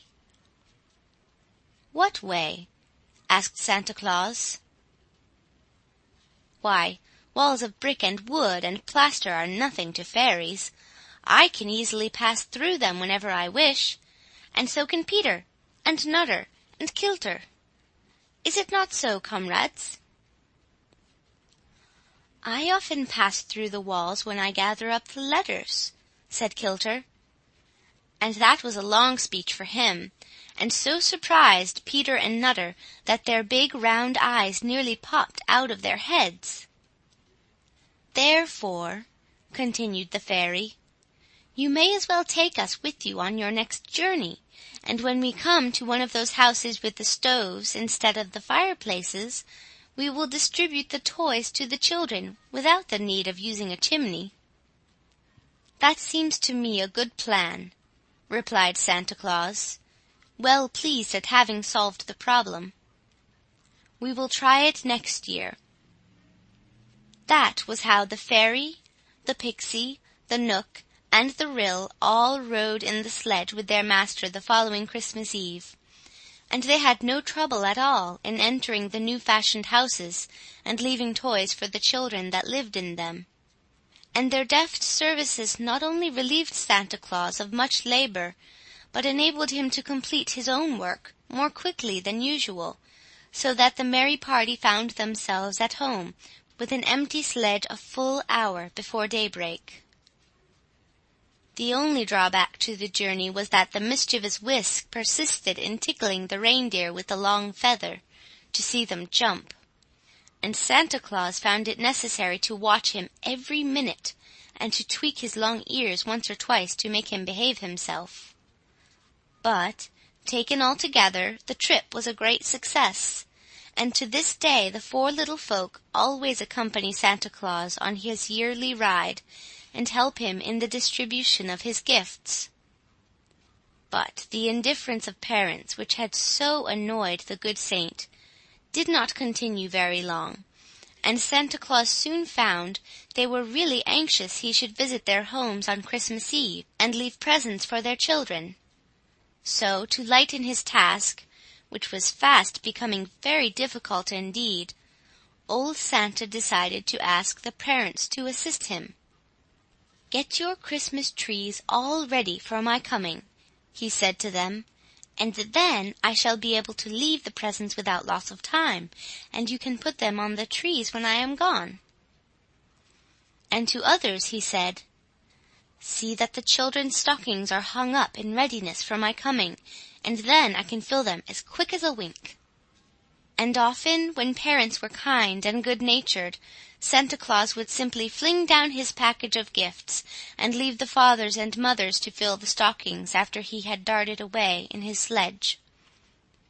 I will make all loving parents my deputies," cried the jolly old fellow, "and they shall help me to do my work, for in this way I shall save many precious minutes, and few children need be neglected for lack of time to visit them." Besides carrying around the big packs in his swift-flying sledge, old Santa began to send great heaps of toys to the toy shops, so that if parents wanted larger supplies for their children, they could easily get them. And if any children were, by chance, missed by Santa Claus on his yearly rounds, they could go to the toy shops and get enough to make them happy and contented. For the loving friend of the little ones decided that no child, if he could help it, should long for toys in vain. And the toy shops also proved convenient whenever a child fell ill, and needed a new toy to amuse it. And sometimes, on birthdays, the fathers and mothers go to the toy shops and get pretty gifts for their children in honor of the happy event. Perhaps you will now understand how, in spite of the bigness of the world, Santa Claus is able to supply all the children with beautiful gifts. To be sure, the old gentleman is rarely seen in these days, but it is not because he tries to keep out of sight, I assure you. Santa Claus is the same loving friend of children that in the old days used to play and romp with them by the hour. And I know he would love to do the same now, if he had the time. But you see, he is so busy all the year making toys, and is so hurried on that one night when he visits our homes with his packs, that he comes and goes among us like a flash. It is almost impossible to catch a glimpse of him. And although there are millions and millions more children in the world than there used to be, Santa Claus has never been known to complain of their increasing numbers.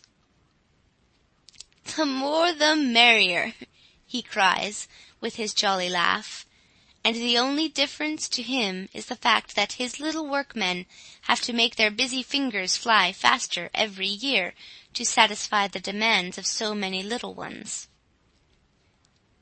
"In all this world there is nothing so beautiful as a happy child," says good old Santa Claus, and if he had his way the children would all be beautiful, for all would be happy. End of chapter 3. End of the life and adventures of Santa Claus.